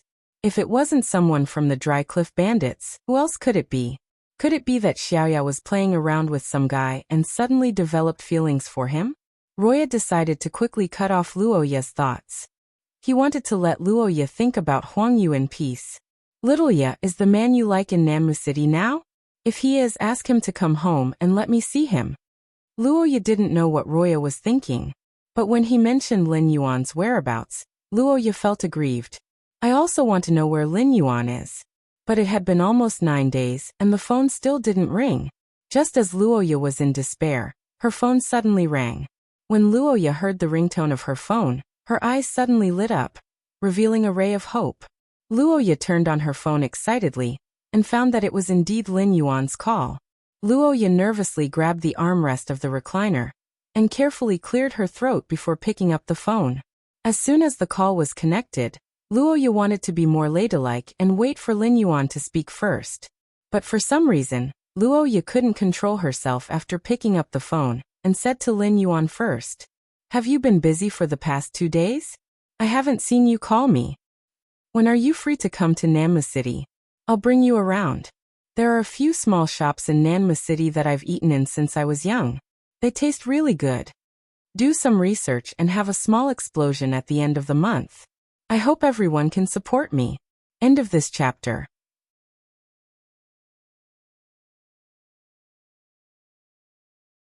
Chapter 1386. When Lin Yuan heard Luoya's words, he calculated the time and said, "I should be able to reach Nanmu City in an hour." Upon hearing Lin Yuan's words, Luoya stood up from the recliner excitedly. "Then I will pick you up at the gate of Nanmu City." Luoya's voice couldn't help but pause awkwardly. It would take at least 1.5 hours to reach the gate of Nanmu City by riding the mist anti-poison moth. However, Lin Yuan would reach Nanmu City in an hour. She couldn't let Lin Yuan wait for her at the gate of Nanmu City. Thus, Luoya changed the topic. "How about this? I will wait for you at the largest Nanmu square in Nanmu City. It happens to be closer to my home. I have prepared 2 walnut trees for you. If it isn't enough, I can go home and get more for you." After Luoya finished talking with Lin Yuan, she hung up the phone. Luoya noticed that her father, Rode, was looking at her with a complicated expression. Rode's heart was in a dilemma. Rode had never seen Luoya so concerned about someone before. Rode noticed that Luoya's eyes were shining when she was on the phone. The light in her eyes couldn't lie. Luoya was so concerned about her sweetheart, so how could she be willing to contact Huang Yu? For a moment, Rode felt that things were a little difficult. Although he could secretly kill the person Luoya liked. But if he really killed this person, Luoya was likely to think that he was the one who secretly killed him. Moreover, the walnut trees had always been a precious resource of his family. The 20 or so walnut trees at home were all precious treasures. Just the walnuts that were produced every year could be sold for a lot of money. When Luoya asked him for the walnut trees, Rode was a little relieved. He thought that Luoya wanted to practice cultivating high-quality walnuts. Now it seemed that he was thinking too much. Luoya wanted to give the walnut trees as a gift to the person she liked. It was said that daughters would always help outsiders, and now Rode finally understood. Rode stood up and said sternly to Roya upon seeing that she was about to rush out of the door. "Wait, don't be in a hurry. It's reasonable for your little boyfriend to do that. I should meet him too. I will go to Namma Square with you. When Luoya heard Road say that she was going to see her boyfriend, her face immediately showed a sad look. Boyfriend? In Lin Yuan's eyes, he might just be a passerby who knew him. Coincidentally, Lin Yuan had to go to Namma City to handle some matters. Due to the previous agreement, he had to give her a call. However, Luoya didn't object to Road accompanying her to meet Lin Yuan. Lin Yuan's excellence could be seen at a glance. When he saw Lin Yuan, no matter what, his father would not force him to come into contact with Huang Yu again. This time, Road wanted to go with Luoya because he wanted to intimidate her boyfriend. He wanted to let Luoya's boyfriend know how big the gap between him and Luoya was. Young man, don't always be a toad lusting after a swan. It wasn't that easy to be the son-in-law of a Class 2 Creation Master clan. Therefore, he summoned his main fae, the Platinum 3/Flawless Poison Dust Moth. As for why Road summoned the Poison Dust Moths, Roha was puzzled. She didn't know why her father was so serious. He had even summoned his strongest fae, the Poison Dust Moth. However, Luoya was very happy with Road's behavior. If she rode the Platinum Poison Dust Moth to fetch Lin Yuan, at least she wouldn't look too shabby in front of Lin Yuan and lose face. Luoya hugged Road happily and said, "Thank you, father." "Thank you, father." Road and Luoya were both calculating in their hearts. On the surface, Road and Luoya were on the back of the Poison Dust Moth and headed for the Nammu Plaza. In Nammu City, Road and Luoya were famous people. Nammu City wasn't a big city in the Divine Wood Federation. It was just a city built with a Class 3 Creation Master clan as the core. Apart from the Class 3 Creation Master Zhang clan, Road was the head of a Class 2 Creation Master clan. It could be said that he was one of the most respected people in Nammu City. On the back of the Platinum Poison Dust Moth, Road and Luoya received the respect of the Spirit Chi professionals and ordinary people along the way. At that moment, Luoya was holding a mirror and carefully examining her haggard face, because she hadn't eaten or rested well for 9 days.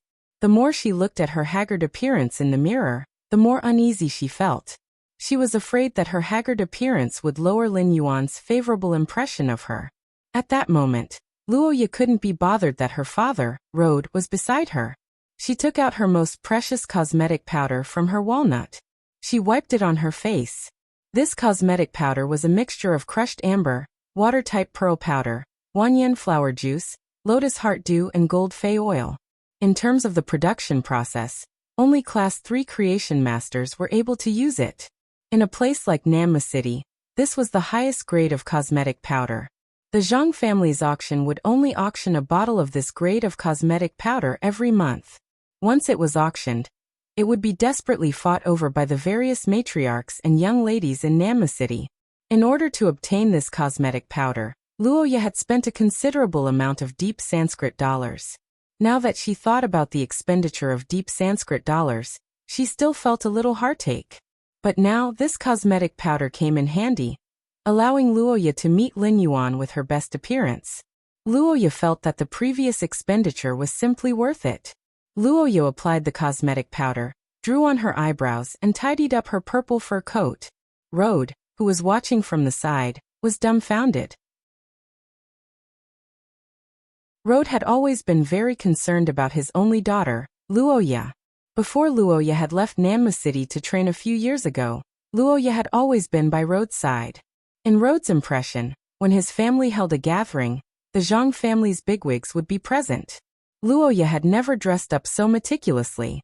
As a father, he had to make some choices for the family. In the end, he couldn't help but feel sorry for his daughter. Road couldn't help but hesitate in his heart. He was going to meet Luoya's sweetheart in a while. Should he secretly send someone to make a move on Luoya's sweetheart? Just as Luoya was done with her makeup, and was looking at her rather delicate and pretty face in the mirror with satisfaction, a very loud but somewhat cocky voice came from behind Luoya. "Aya, Uncle Luo, where are you going?" "I saw Uncle Luo's poison dust moths from afar. I desperately consumed spirit chi so that my stinger wasps could catch up." Hearing the voice coming from behind, Luoya frowned. However, his furrowed brows smoothed out in an instant. Road immediately ordered the poison dust moths to stop in midair and no longer advance.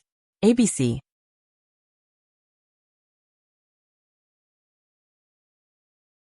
Chapter 1387. Then Road patted Luoya's shoulder, and she reluctantly turned around with Road. Luoya saw a yellow-clothed youth standing on the back of a huge brown wasp. This youth wasn't ugly, but he had big and small eyes. One big and one small eyes made the yellow-clothed youth's eyes look wretched and lifeless. In terms of figure, the yellow-clothed youth wasn't bad. He was tall and strong. It was a pity that Luoya was obsessed with appearances. To Luoya, an ugly face was an original sin. Luoya's heart was filled with Lin Yuan, and couldn't even be bothered to look at Huang Yu. At that moment, Huang Yu was smiling and wanted to greet Luoya. However, she didn't know that Luoya was already gritting her teeth and blaming herself for wasting the time to go to the Namu Plaza. Seeing that Luoya didn't want to talk to Huang Yu at all, Road couldn't help but feel a little awkward. Road asked Huang Yu, "Little Yu is getting stronger." "Little Yu is getting stronger and stronger. I haven't seen you for more than 2 months, and your main Fei, the Stinger Wasp, has been upgraded to Gold X/Flawless." While speaking, Road was very surprised by the increase in strength of Huang Yu's main Fei, the Needle Wasp. Huang Yu's strength increased so quickly. The Huang family had really invested a lot in Huang Yu. When Huang Yu's Creation Master strength reached Class 2, she could take over the Huang family head's position at any time. Huang Yu had always been in love with Luoya, but Luoya had never been interested in Huang Yu. Road was really afraid that Huang Yu would be tired of Luoya's attitude. Hence, she chose to marry the young ladies of the Meng and Li families. When Huang Yu heard Road's praise, she said rather proudly, "This is all thanks to Aunt. This is all thanks to Aunt. She asked Uncle to help me raise the rank and quality of the Stinger Wasps.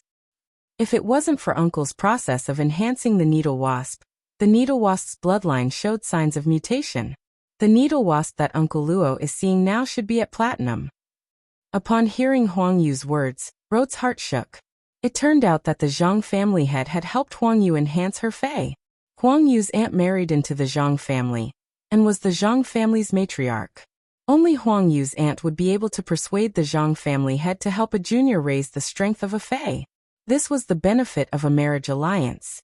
If Luoya and Huang Yu got married, the Luo family could use Huang Yu's relationship to become the Zhang family's distant in-laws. Out of respect for Huang Yu, the Luo family might be able to receive the Zhang family's favor. She watched as her father and Huang Yu chatted for almost 10 minutes without any intention of leaving. Luoya's heart became more and more frenzied. Luoya, who couldn't bear it anymore, said to Huang Yu, "Huang Yu, we need to go to Namu Plaza. It's urgent, so we'll be leaving first." With that said, Roha reached out and hooked her arm around his. He signaled Road to let the poison dust moths fly towards the Nanma Square. Huang Yu was already used to Luoya's attitude towards him. On the contrary, Huang Yu's eyes lit up when he heard that Luoya wanted to go to Nanma Square. "Aya, Uncle Luo, are you going to Nanma Square? Then we're on the way. I'm also going to Nanma Square. Brother Zhang Tong will be welcoming Lord Jian Li at the Namu Plaza today. I didn't know that Aya was back. If I had known, I would have invited Aya in advance." After hearing Huang Yu's words, Luoya and Road's expressions changed drastically. Road didn't expect Jian Li to visit Nanma City, a small city at the border. Zhang Tong, the eldest young master of the Class 3 Creation Master clan, actually had the capability to establish a relationship with Lord Jian Li.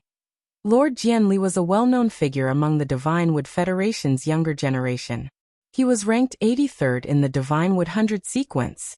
Compared to Jian Li's glory and talent, Road was more concerned about Jian Li's background. The Jian family was a veteran clan in the Divine Wood Federation's capital, Holy Forest City. Road didn't know if the Jian family had a Class 4 Creation Master. However, the Jian family had 5 Class 3 Creation Master clans under their control.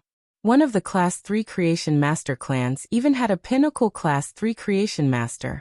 As the patriarch of a Class 2 Creation Master clan, Luoya had never heard of Jian Li's visit to Nanma City. However, because of the Zhang family, Huang Yu was qualified to meet Lord Jian Li at Nanma City's plaza. From this incident, It was enough to show that the Luo family was excluded from Namu City's core circle. After thinking about this, Road made a decision.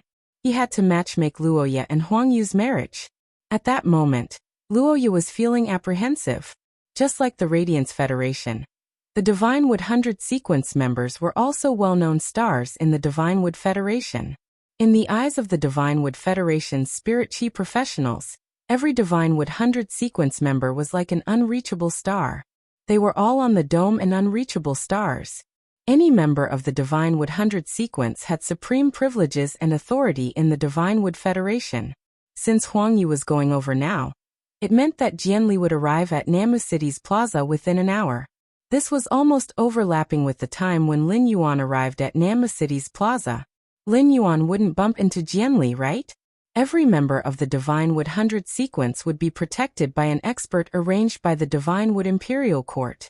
Although Jianli wasn't a member at the top of the Divine Wood 100 sequence, he was famous for being overbearing. With Jianli's status, it was impossible for him to allow others to arrive at the same place as him on an aerial fei. The place that she had just agreed with Lin Yuan was Namu City's plaza. Wouldn't that mean that she had harmed Lin Yuan? At that thought, Luoya hurriedly took out her cell phone and anxiously dialed Lin Yuan's number. However, after the phone rang for a long time, Luoya realized that Lin Yuan hadn't picked up the phone. After dialing several times, the result was the same. Luoya was so anxious that her forehead couldn't help but sweat. Luoya could be sure that Lin Yuan's identity wasn't trivial, and was likely to be a member of the Deep Enlightenment Federation's hidden aristocratic family. However, if Lin Yuan really had a conflict with Jianli, it would be in the Divine Wood Federation's territory. Lin Yuan, who was born in the Deep Enlightenment Federation, couldn't have an advantage. Huang Yu saw that Luoya kept dialing, and wanted to go forward to ask who she was calling. However, she was afraid that going forward to ask would anger Luoya, and become an outlet for her emotions. At that moment Road, who was standing next to Luoya, had a strange smile on his face. If Luoya could think of this, Road could naturally think of it too. Road couldn't wait for Luoya to be unable to contact her sweetheart. At that time, her sweetheart of unknown origin would be blasted to pieces by Jianli the moment she arrived at the periphery of Namu City Square. With her sweetheart dead, Luoya would have no worries. With his understanding and reasoning, the disheartened Luoya would agree to be engaged to Huang Yu for the family's benefit. Huang Yu didn't treat Luoya badly. After getting married, Luoya would be the Huang family's young mistress and wouldn't suffer much. Luoya was tirelessly dialing Lin Yuan's number over and over again, but she didn't know that Lin Yuan had already put this rarely used cell phone into the diamond face storage box after the call. ABC.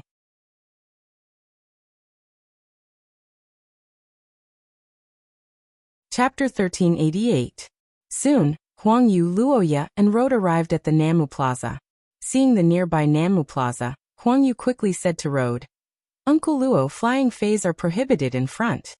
Why don't we park our flying feis outside the plaza and walk in? If we fly any further, even I will be attacked by my cousin's guards." After hearing Huang Yu's words, Road quickly stopped the flying poison dust moths and ordered them to land outside the Namu Plaza. When Road heard Huang Yu's words, he quickly stopped the poison dust moths and ordered them to land in the outer area of the Namu Plaza. Then, he recalled the poison dust moths into his spiritual spatial zone. Huang Yu had always liked Luoya, so she respected Road very much. After Road recalled the poison dust moths, Huang Yu eagerly led Road and Luoya into the Namu Plaza.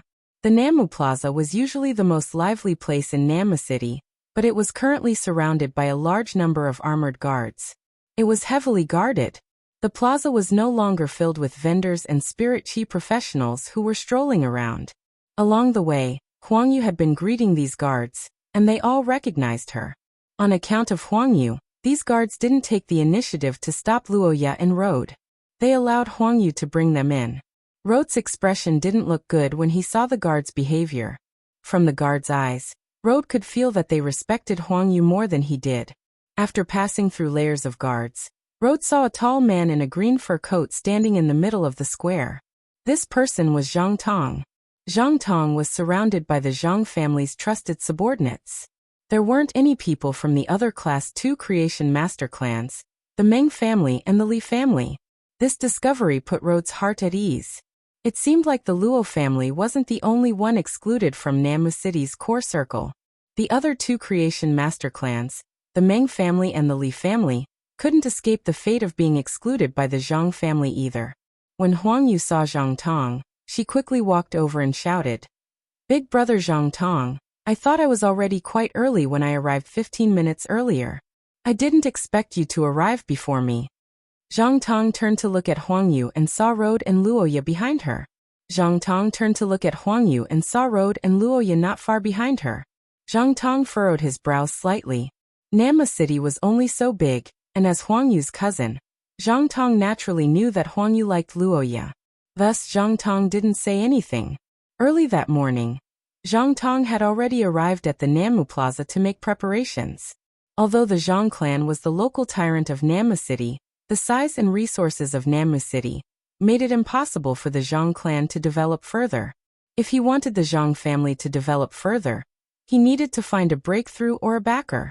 This backer was Jian Li, who was about to arrive. He was from the Jian family. The Zhang family intended to make use of the Jian family's resources and connections in Shenmu's capital city, Shenglin City. The Jian family was also happy to control another Class 3 Creation Master clan in the border region. Moreover, Jian Li and Zhang Tong had a personal relationship, so Jian Li was willing to waste time on this trip. Huang Yu hurriedly explained when she saw the displeased look on Zhang Tong's face. "Brother Zhang Tong, Aya and Uncle Luo will follow behind me. I'll tell them not to cause any trouble. Well, I also want to bring Aya along to broaden her horizons." Upon hearing Huang Yu's words, Zhang Tong immediately knew what Huang Yu was planning. In the Divinewood Federation, there wasn't a single woman from an aristocratic family who didn't desire wealth and clung to the rich and powerful. Huang Yu wanted to show off her connections in front of Luoya and use this to win her heart. As for Luoya, Zhang Tong didn't fancy her at all. Previously, the Zhang family had intended to choose a wife for Zhang Tong in Namu City.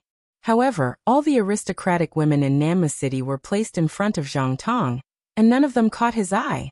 Zhang Tong had been to Shenglin City to compete for the Divine Wood 100 and failed, so he wanted to find a young lady from an aristocratic family. Zhang Tong knew that only a young lady from an aristocratic family in Shenglin City could help him in the future. Although Zhang Tong wasn't interested in any of the young ladies from the aristocratic families in Namu City, he knew all the information about the young ladies from the aristocratic families in Namu City. There was a detailed introduction of what Luoya had been doing outside for the past few years. These detailed introductions made Zhang Tong worry whether his cousin's neck was tough enough, and whether he could take on so many hats. No matter what, Zhang Tong didn't mind helping his cousin out. Luoya was so anxious that she almost cried when no one picked up Lin Yuan's call. When she saw Huang Yu explaining the rules in front of her father, Luoya had the thought of creating a ruckus in Namu Plaza and causing a commotion so that Lin Yuan could escape from danger. However, Luoya couldn't realize this thought. Luoya's strongest fei was the gold mist anti-poison moth. As long as Luoya dared to summon her fei, Road would stop her immediately without anyone making a move. Just as Luoya was getting more and more anxious and didn't know what to do, a sharp and ear-piercing bird cry echoed in the sky, and a black giant bird with a wingspan of 10 meters appeared in the sky. The giant bird's wings stirred up chaotic air currents and gathered into a 30-meter-tall tornado above Namu Plaza. The tornado created by the giant bird made the armors of the guards present clatter. On the back of the giant ink-colored bird stood a skinny and somewhat short young man. This youth was wearing a white fur robe, and the wind was blowing at the corner of the fur robe. The fur robe fluttered behind the short youth's back. Such a grade of white fur robe was rarely seen in Namu City. Compared to this youth's white fur robe, Zhang Tong's green fur robe was much cheaper. Behind this white-robed youth stood two sturdy men wearing black rattan armor. The ink-colored rattan armor that the two muscular men wore had some dark green leaves growing on it. They looked like living creatures. These black-armored men were the firm wood guards that the Divine Wood Imperial Court had sent to guard the Divine Wood 100 sequence members. Jianli looked down disdainfully from the bird's back. After seeing Zhang Tong, Jianli was ready to let the Platinum X/Legend Blade Feather Eagle bird land. Before Jianli's Blade Feather Eagle bird could land on the ground, the two sturdy wood guards on its back had already leaped down from the Blade Feather Eagle bird's back. They surrounded Jianli, who was about to get off the Blade Feather Eagle bird in the middle. When the Blade Feathered Eagle sparrow came to a stop and the tornado created by its wings disappeared, Jianli shook the white fur coat he was wearing. He calmly stepped on the neck of the Blade Feather Eagle bird, which was pressed against the ground, and walked down from its back. When Zhang Tong saw Jianli get off the Blade Feather Eagle bird, he quickly took 2 steps forward and said enthusiastically, "Lord Jianli, your flying type Fei is really extraordinary. Lord Jianli, your flying type Fei is really extraordinary. A casual flap of its wings can create a whirlwind that can uproot a gold ironwood poplar. AB."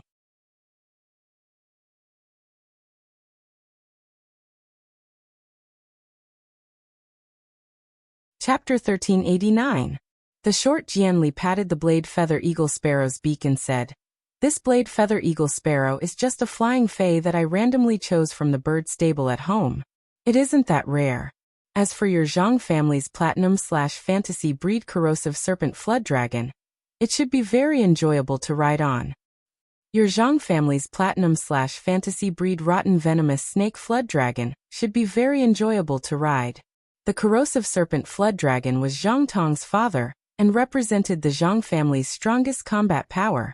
Even if the Zhang family wanted to rely on the Jian family, the Corrosive Serpent Flood Dragon could never be taken out for Jianli to ride on for fun. Otherwise, the Zhang family would lose all its prestige in Nanmu City, and become a joke that the citizens discuss behind closed doors. Otherwise, the Zhang family's prestige in Nanmu City would be completely lost, and they would become a joke that the citizens discuss behind closed doors. When Luoya saw Jianli, the last bit of hope in her heart was shattered. If he had arrived first, perhaps there would still be a chance to turn things around. However, Jianli had arrived first, and the situation was no longer within Zhang Tong's control. Now that Jianli had arrived first, the situation was no longer within Zhang Tong's control. Everything that happened next would be up to Jianli. At that moment, Luoya, who was filled with worry and self-blame, felt Rhodes' elbow hit her arm hard. The intense pain brought Luoya back to her senses. Luoya, who came back to her senses, found that Jianli was staring at her. Luoya immediately cursed inwardly. At that moment, Jianli said in a playful tone, "What's wrong? You're dressed up so beautifully, but you're crying because you don't welcome my arrival? Or are you disappointed because you've only heard rumors about me before and realized that I'm not tall?" Jianli's voice became softer in the second half of his sentence. However, Jianli's words made Zhang Tong break out in a cold sweat. Zhang Tong knew that Jianli hated it the most when others mocked his height. It was obvious that Luoya's crying expression had caused Jianli to misunderstand. Zhang Tong didn't know if Luoya was disappointed by Jianli's height. However, Luoya's crying expression when welcoming Jianli was an original sin in itself. The Nanmu City Plaza was heavily guarded, and outsiders weren't allowed to enter. The Luo family insisted on entering with Huangyu and incurred Jianli's wrath. Such behavior was simply slapping himself in the face. Luoya was merely a member of a Class 2 Creation Master clan. Did she really think that she was a young lady from one of those influential clans in the capital city's Holy Forest City? With Luoya's identity, she should be careful even when breathing in front of Jianli. Was she worthy of Jianli and marrying into the Jian family? Even Zhang Tong started to have an opinion about Huangyu, who had attracted Luoya here. Luoya, who was worried about Lin Yuan, was shocked by Jianli. He was so scared that he couldn't speak. Luoda, who was next to Luoya, was also panicking, but he saw that Luoya was in a daze and didn't come forward to talk to Jianli. Rode mustered his courage and said to Jianli in a trembling voice, "Lord Jianli, how could my daughter be disappointed in you? My daughter is crying because the 100-man team that I managed previously encountered a dimensional rift at the border, and was annihilated. Only I managed to escape. Because of this, my daughter has been grief-stricken. I didn't expect that she would lose her composure in front of Lord Jianli. Lord Jianli, You are charming and charming. My daughter only dares to look up to you. How would she dare to have any other thoughts? When Rode had first spoken, Zhang Tong had thought that this matter might be over. If the bandit team that Luoya had joined had been annihilated, Jianli wouldn't be so overbearing and make things difficult for a woman from a Class 2 creation master family. When the time came, he would get someone to bring Luoya and Rode down, and the matter would be resolved. But when Rode said, I only dare to look up to you, Zhang Tong's expression changed. This sentence had violated Jianli's taboo. Zhang Tong had personally witnessed Jianli trying to curry favor with someone who was taller than him.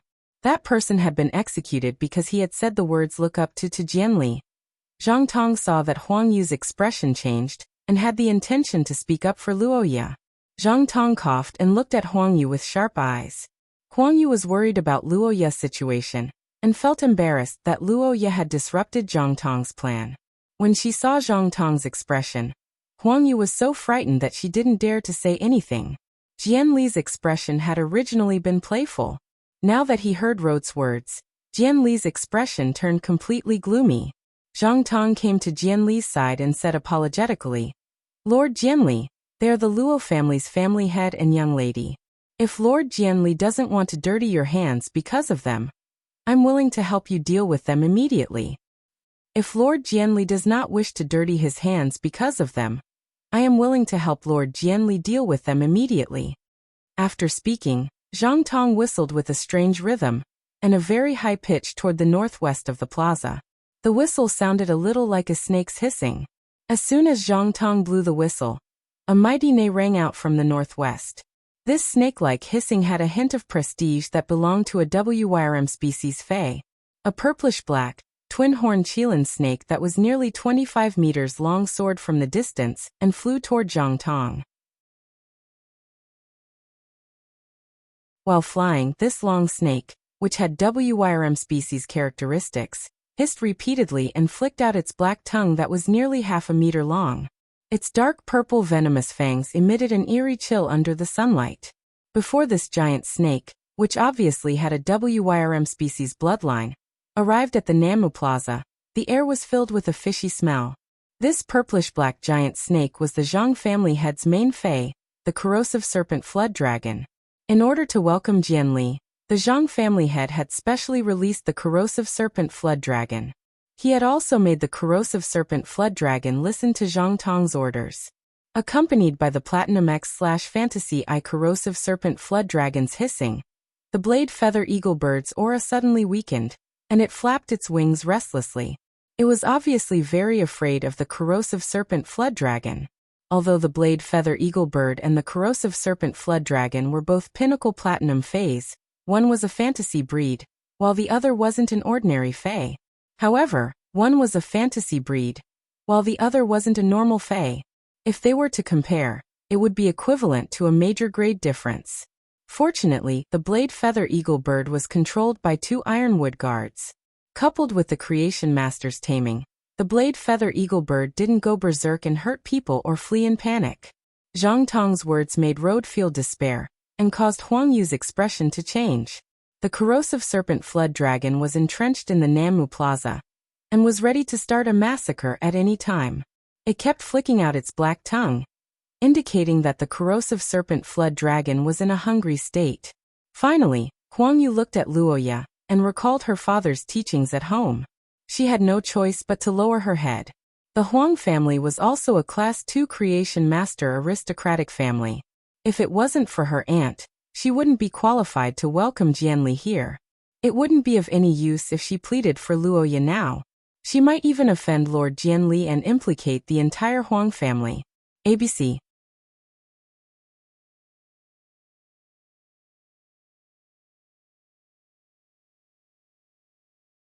Chapter 1390. Huang Yu liked Luoya, but she didn't have the intention to die for her. At the moment of life and death, facing Zhang Tong, Jianli, and the terrifying corrosive snake flood dragon, Luoya realized that she wasn't as afraid as she imagined. Instead, her heart was abnormally clear. At that moment, Luoya suddenly felt resentful. In Namma City, a Class 2 creation master clan didn't think about how to enhance Feis, but to curry favor with a Class 3 Creation Master clan. When facing the Divine Wood 100, just a single glance from her had caused a calamity to befall her. How absurd was this? At that moment, Luoya understood that strength was the root of everything. Currying favor was just a shortcut, compared to the fear of being swallowed by the corrosive snake flood dragon. When she thought of Jian Li's overbearing and ruthlessness, she felt even more worried.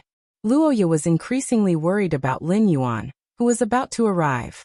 Zhang Tong originally thought that Luoya would beg Jian Li in fear after he summoned the corrosive snake flood dragon to please Jian Li. Who would have thought that Luoya was the only one begging for mercy? Zhang Tong could feel the growing impatience in Jian Li's eyes when he saw Luoya crying and trembling in fear.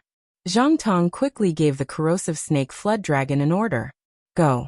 Corrosive snake flood dragon, it's time to eat. Upon hearing Zhang Tong's order, the corrosive snake flood dragon's black body instantly slithered away. The friction between the scales let out an ear-piercing sound. In the blink of an eye, the corrosive snake flood dragon's massive body arrived in front of Luoya and Luoya. Just as the corrosive snake flood dragon was preparing to eat, a melodious dragon roar echoed in the sky. This melodious dragon roar caused Jian Li's eyes to narrow. Jian Li wasn't a creation master, but he was from the Sacred Forest City's prestigious Jian clan, and had seen plenty of dragon species phase. Just based on this dragon roar, Jian Li could determine that the roaring dragon species Fei definitely had a higher bloodline than the corrosive snake flood dragon. This dragon roar didn't have a bloodthirsty feeling, but it was abnormally noble and elegant. It should be a pure-blooded flood dragon species Fei. It wasn't strange for such a Fei to appear in the royal capital, Sacred Forest City, and it wouldn't be too conspicuous in Oak City either. However, it was rather strange for it to appear in Namu City. Could it be that there are other big shots coming to Namu City today besides me? Dragon species Fei's valued bloodline the most. If it was a pure-blooded dinosaur Fei's roar, the rotten venomous snake flood dragon might not be so afraid. After all, dinosaurs and flood dragons were two different branches of dragon species Fei's. The pure-blooded flood dragon's cries were suppressing the rotten snake flood dragon, causing it to lose its desire to eat. When everyone raised their heads to look at the sky, they saw a 100-meter-long dragon gliding towards Nanma Square from afar. After Lin Yuan released Blackie, it started to run around happily. It released its diamond/fantasy breed phase aura without restraint. Xiao Hei's pressure was clearly felt by everyone in the Nanma Square. The appearance of the diamond/fantasy breed pureblood flood dragon made the expressions of the two firm-wood guards guarding Jianli turn grave. As the ink-colored giant flood dragon approached from afar, everyone suddenly realized that there were three figures standing on top of this handsome ink-colored pure-blooded flood dragon. The white-clothed youth standing at the front was caressing the black flood dragon's mane with an elegant expression. He had dashing eyebrows and red lips, and his facial features were so exquisite that people couldn't shift their eyes away. This youth might not be wearing the highly sought-after fur in the Divine Wood Federation, but his white silk spirit chi clothes seemed to be rippling with layers of mist in the wind. This white spirit chi clothing should be woven from the mist silk that the diamond fae, water mist cold silkworm, spat out. The youth's waist was equipped with a belt studded with all kinds of pearls and jade. Many of the guards couldn't recognize the pearls and jade embedded on the belt. Only Zhang Tong could recognize the jade-textured wood and the blue pyroxene, which was only produced in the Class 3 underground dimensional rift. Just from the accessories on the belt, Zhang Tong could confirm that this person's identity was extremely prominent. Otherwise, it was impossible for a belt to cost at least $1 million deep Sanskrit dollars. As the young family head of a Class 3 Creation Master clan, Zhang Tong's insight was definitely not as good as Jian Li's, who was from the capital city's Sacred Forest City's aristocratic family. Jian Li could see more tricks from the accessories on Lin Yuan's belt. Zhang Tong thought that the light yellow wooden wheel embroidered at the edge of Lin Yuan's belt was jade-textured yellow willow wood. However, Jian Li could see at a glance that the wooden wheel on Lin Yuan's belt was not jade-textured yellow willow wood but completely jade-textured jasper pear wood. The value of completely jade-textured jasper pear wood and yellow willow wood was hundreds of times different. As for the blue pyroxene, which Zhang Tong recognized only produced in the Class 3 underground dimensional rift, It was the most common item on the belt. The Milky Way jade and the sea vein stone were exquisitely embedded on the belt. The belt formed the scenery of the sea vein pearl. It was this belt that made Jianli repeatedly examine Lin Yuan and see his black hair and eyes. Jianli was sure that Lin Yuan was from a hidden aristocratic clan in the Deep Lore Federation. The Deep Lore Federation's hidden aristocratic clan controlled the entire An continent's Chamber of Commerce and controlled 60% of the An continent's wealth. Each of them was a colossus in the An continent. Although the Divinewood Federation and the Iron Hammer Federation had always had bandits attacking the Deep Lore Federation's caravans, their main purpose was to frame each other. Plundering wealth was just incidental. From this, it could be seen that the Divinewood Federation and the Iron Hammer Federation were reducing each other's impression in the Deep Lore Federation's Chamber of Commerce. It was very important for the Divinewood Federation and the Iron Hammer Federation to show the Deep Lore Federation's Chamber of Commerce's view. Because Jianli was born in the Holy Forest City's Jian family, he would always know much more than ordinary people. This also made Jianli more afraid of the Deep Lore Federation's aristocratic clans than Zhongtong. It could be said that after confirming Lin Yuan's identity with a belt, Jianli decided to rope him in.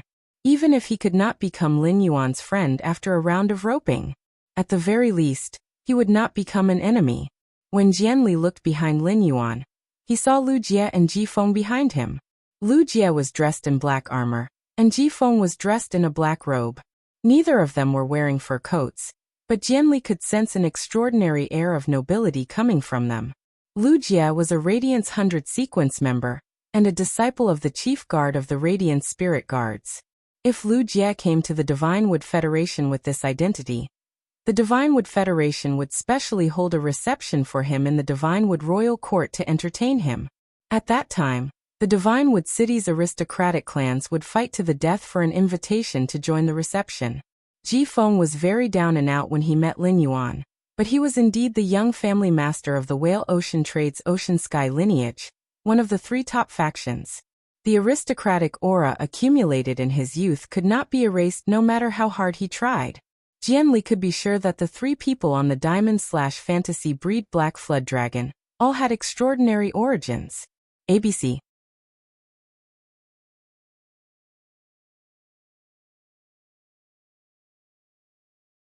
Chapter 1391. Lu Jie and Ji Feng, who were dressed in black armor and black robes, were like stars surrounding the moon. It was enough to show that Lin Yuan had the highest status among the 3 of them.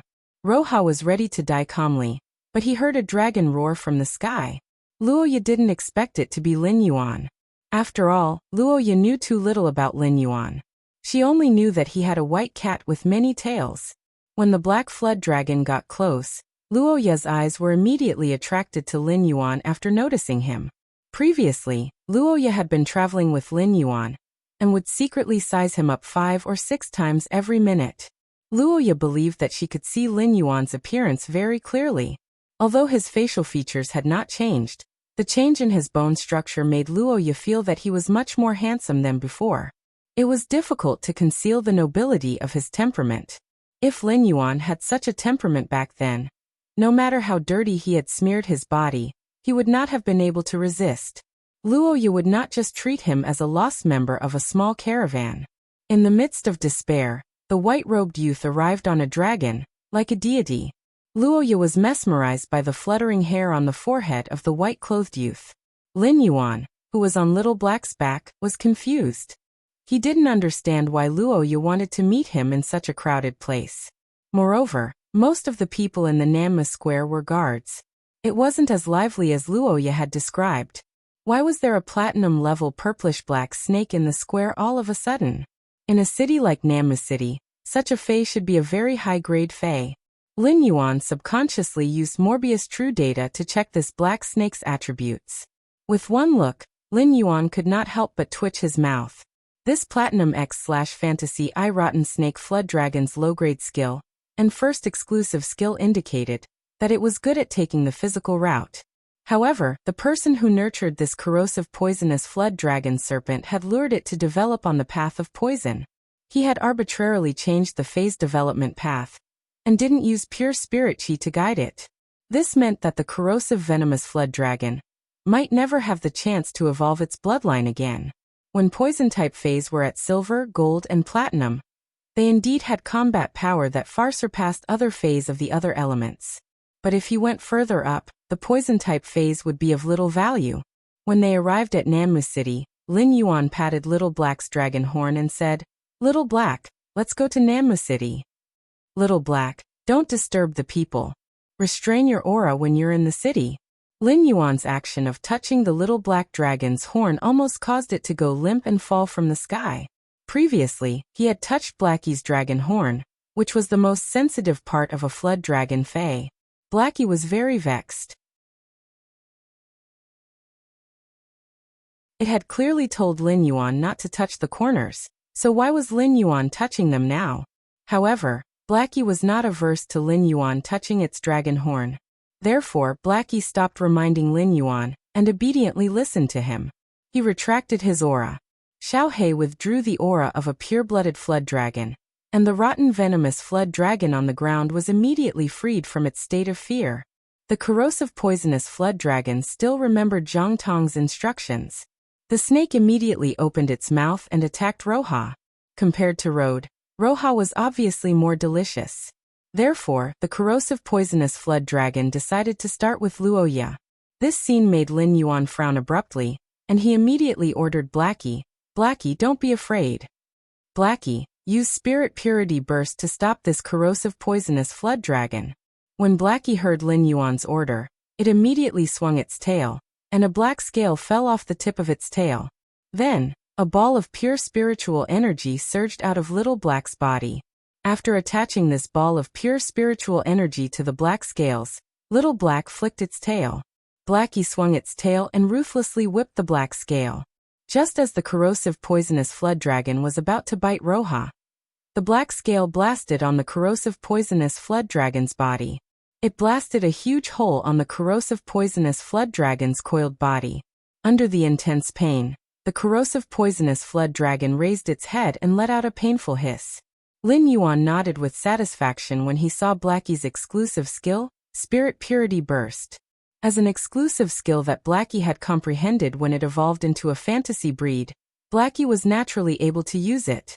However, when Blackie used Spirit Purity Burst, the spirit chi it used was far less pure than Lin Yuan's spirit chi. This caused Blackie's Spirit Purity Burst to be far weaker than Lin Yuan's. Blackie might be a support-type Fae, but when it came to a fight, its combat ability wasn't weak. Blackie might not be able to defeat a power offense-type Fae of the same grade when it used Spirit Purity Burst. However, it was still more than enough to defeat a power offense-type Fae that was one grade weaker than it. While the corrosive poisonous flood dragon was hissing in pain, Roha pulled Road to the side to avoid being implicated by the struggling corrosive poisonous flood dragon. The black flood dragon suddenly launched an attack, causing Zhang Tong's expression to change drastically. Even Jian Li's gaze turned gloomy. Could the three individuals on the back of the black flood dragon be enemies and not friends? Jian Li couldn't remember when he had encountered these three individuals on the black flood dragon's back. Jian Li turned to look at Roha and noticed that she was staring at the white-clothed youth on the black flood dragon's back with a burning gaze. Jian Li immediately understood that this white-clothed youth and Roha knew each other. This explained why the white-clothed youth on the black flood dragon's back would suddenly attack the corrosive poisonous flood dragon. While Jian Li was pondering, the two Firmwood guards were afraid that the black flood dragon would continue to attack and implicate Jian Li. Therefore, without Jian Li's permission, the two Firmwood guards each took 2 steps forward and arrived in front of Jian Li. Subsequently, they summoned their Fays. The Divine Wood Federation's Firmwood guards were trained to protect the Divine Wood 100 sequence members. All of them were experts. In order to maximize the strength of their main phase, the Divine Wood Federation poured all of its resources into the Firmwood Guards' main phase. As a result, the Firmwood Guards would usually only contract one Fae. At that moment, a giant beetle and a golden-brown monkey that was a head shorter than Jian Li were summoned. The giant dark green beetle was 7 meters long, 3 meters tall, and 4 meters wide. It looked like a giant moving war chariot. The dark green beetle's carapace was like a mirror, and it could clearly reflect the surroundings. Just from the thick carapace and the giant beetle's clumsy movement, it could be seen that this beetle was extremely adept at defense. After the other golden brown monkey was summoned, its body quickly ignited with raging flames. The flames made the air above the Namu Plaza scorch, and heat waves kept surging from the monkey's body into the sky. This golden brown monkey punched with both fists, and the fists each spewed out 2 pillars of fire. It was obvious that this monkey was an extremely adept at attack. The Firmwood Guard's main phase that the Divinewood Federation had paired with the Divinewood 100 had always been one for offense and one for defense. ABC. You're tuning in to the Li Mei's Wuxia Whispers YouTube channel. We're so grateful for your support, and don't forget to subscribe to join us on this incredible journey through captivating stories. Your generosity through donations truly makes a world of difference, as it's the primary source of revenue that allows me to expand and enhance this channel for you. Thank you from the bottom of my heart for being a part of this adventure.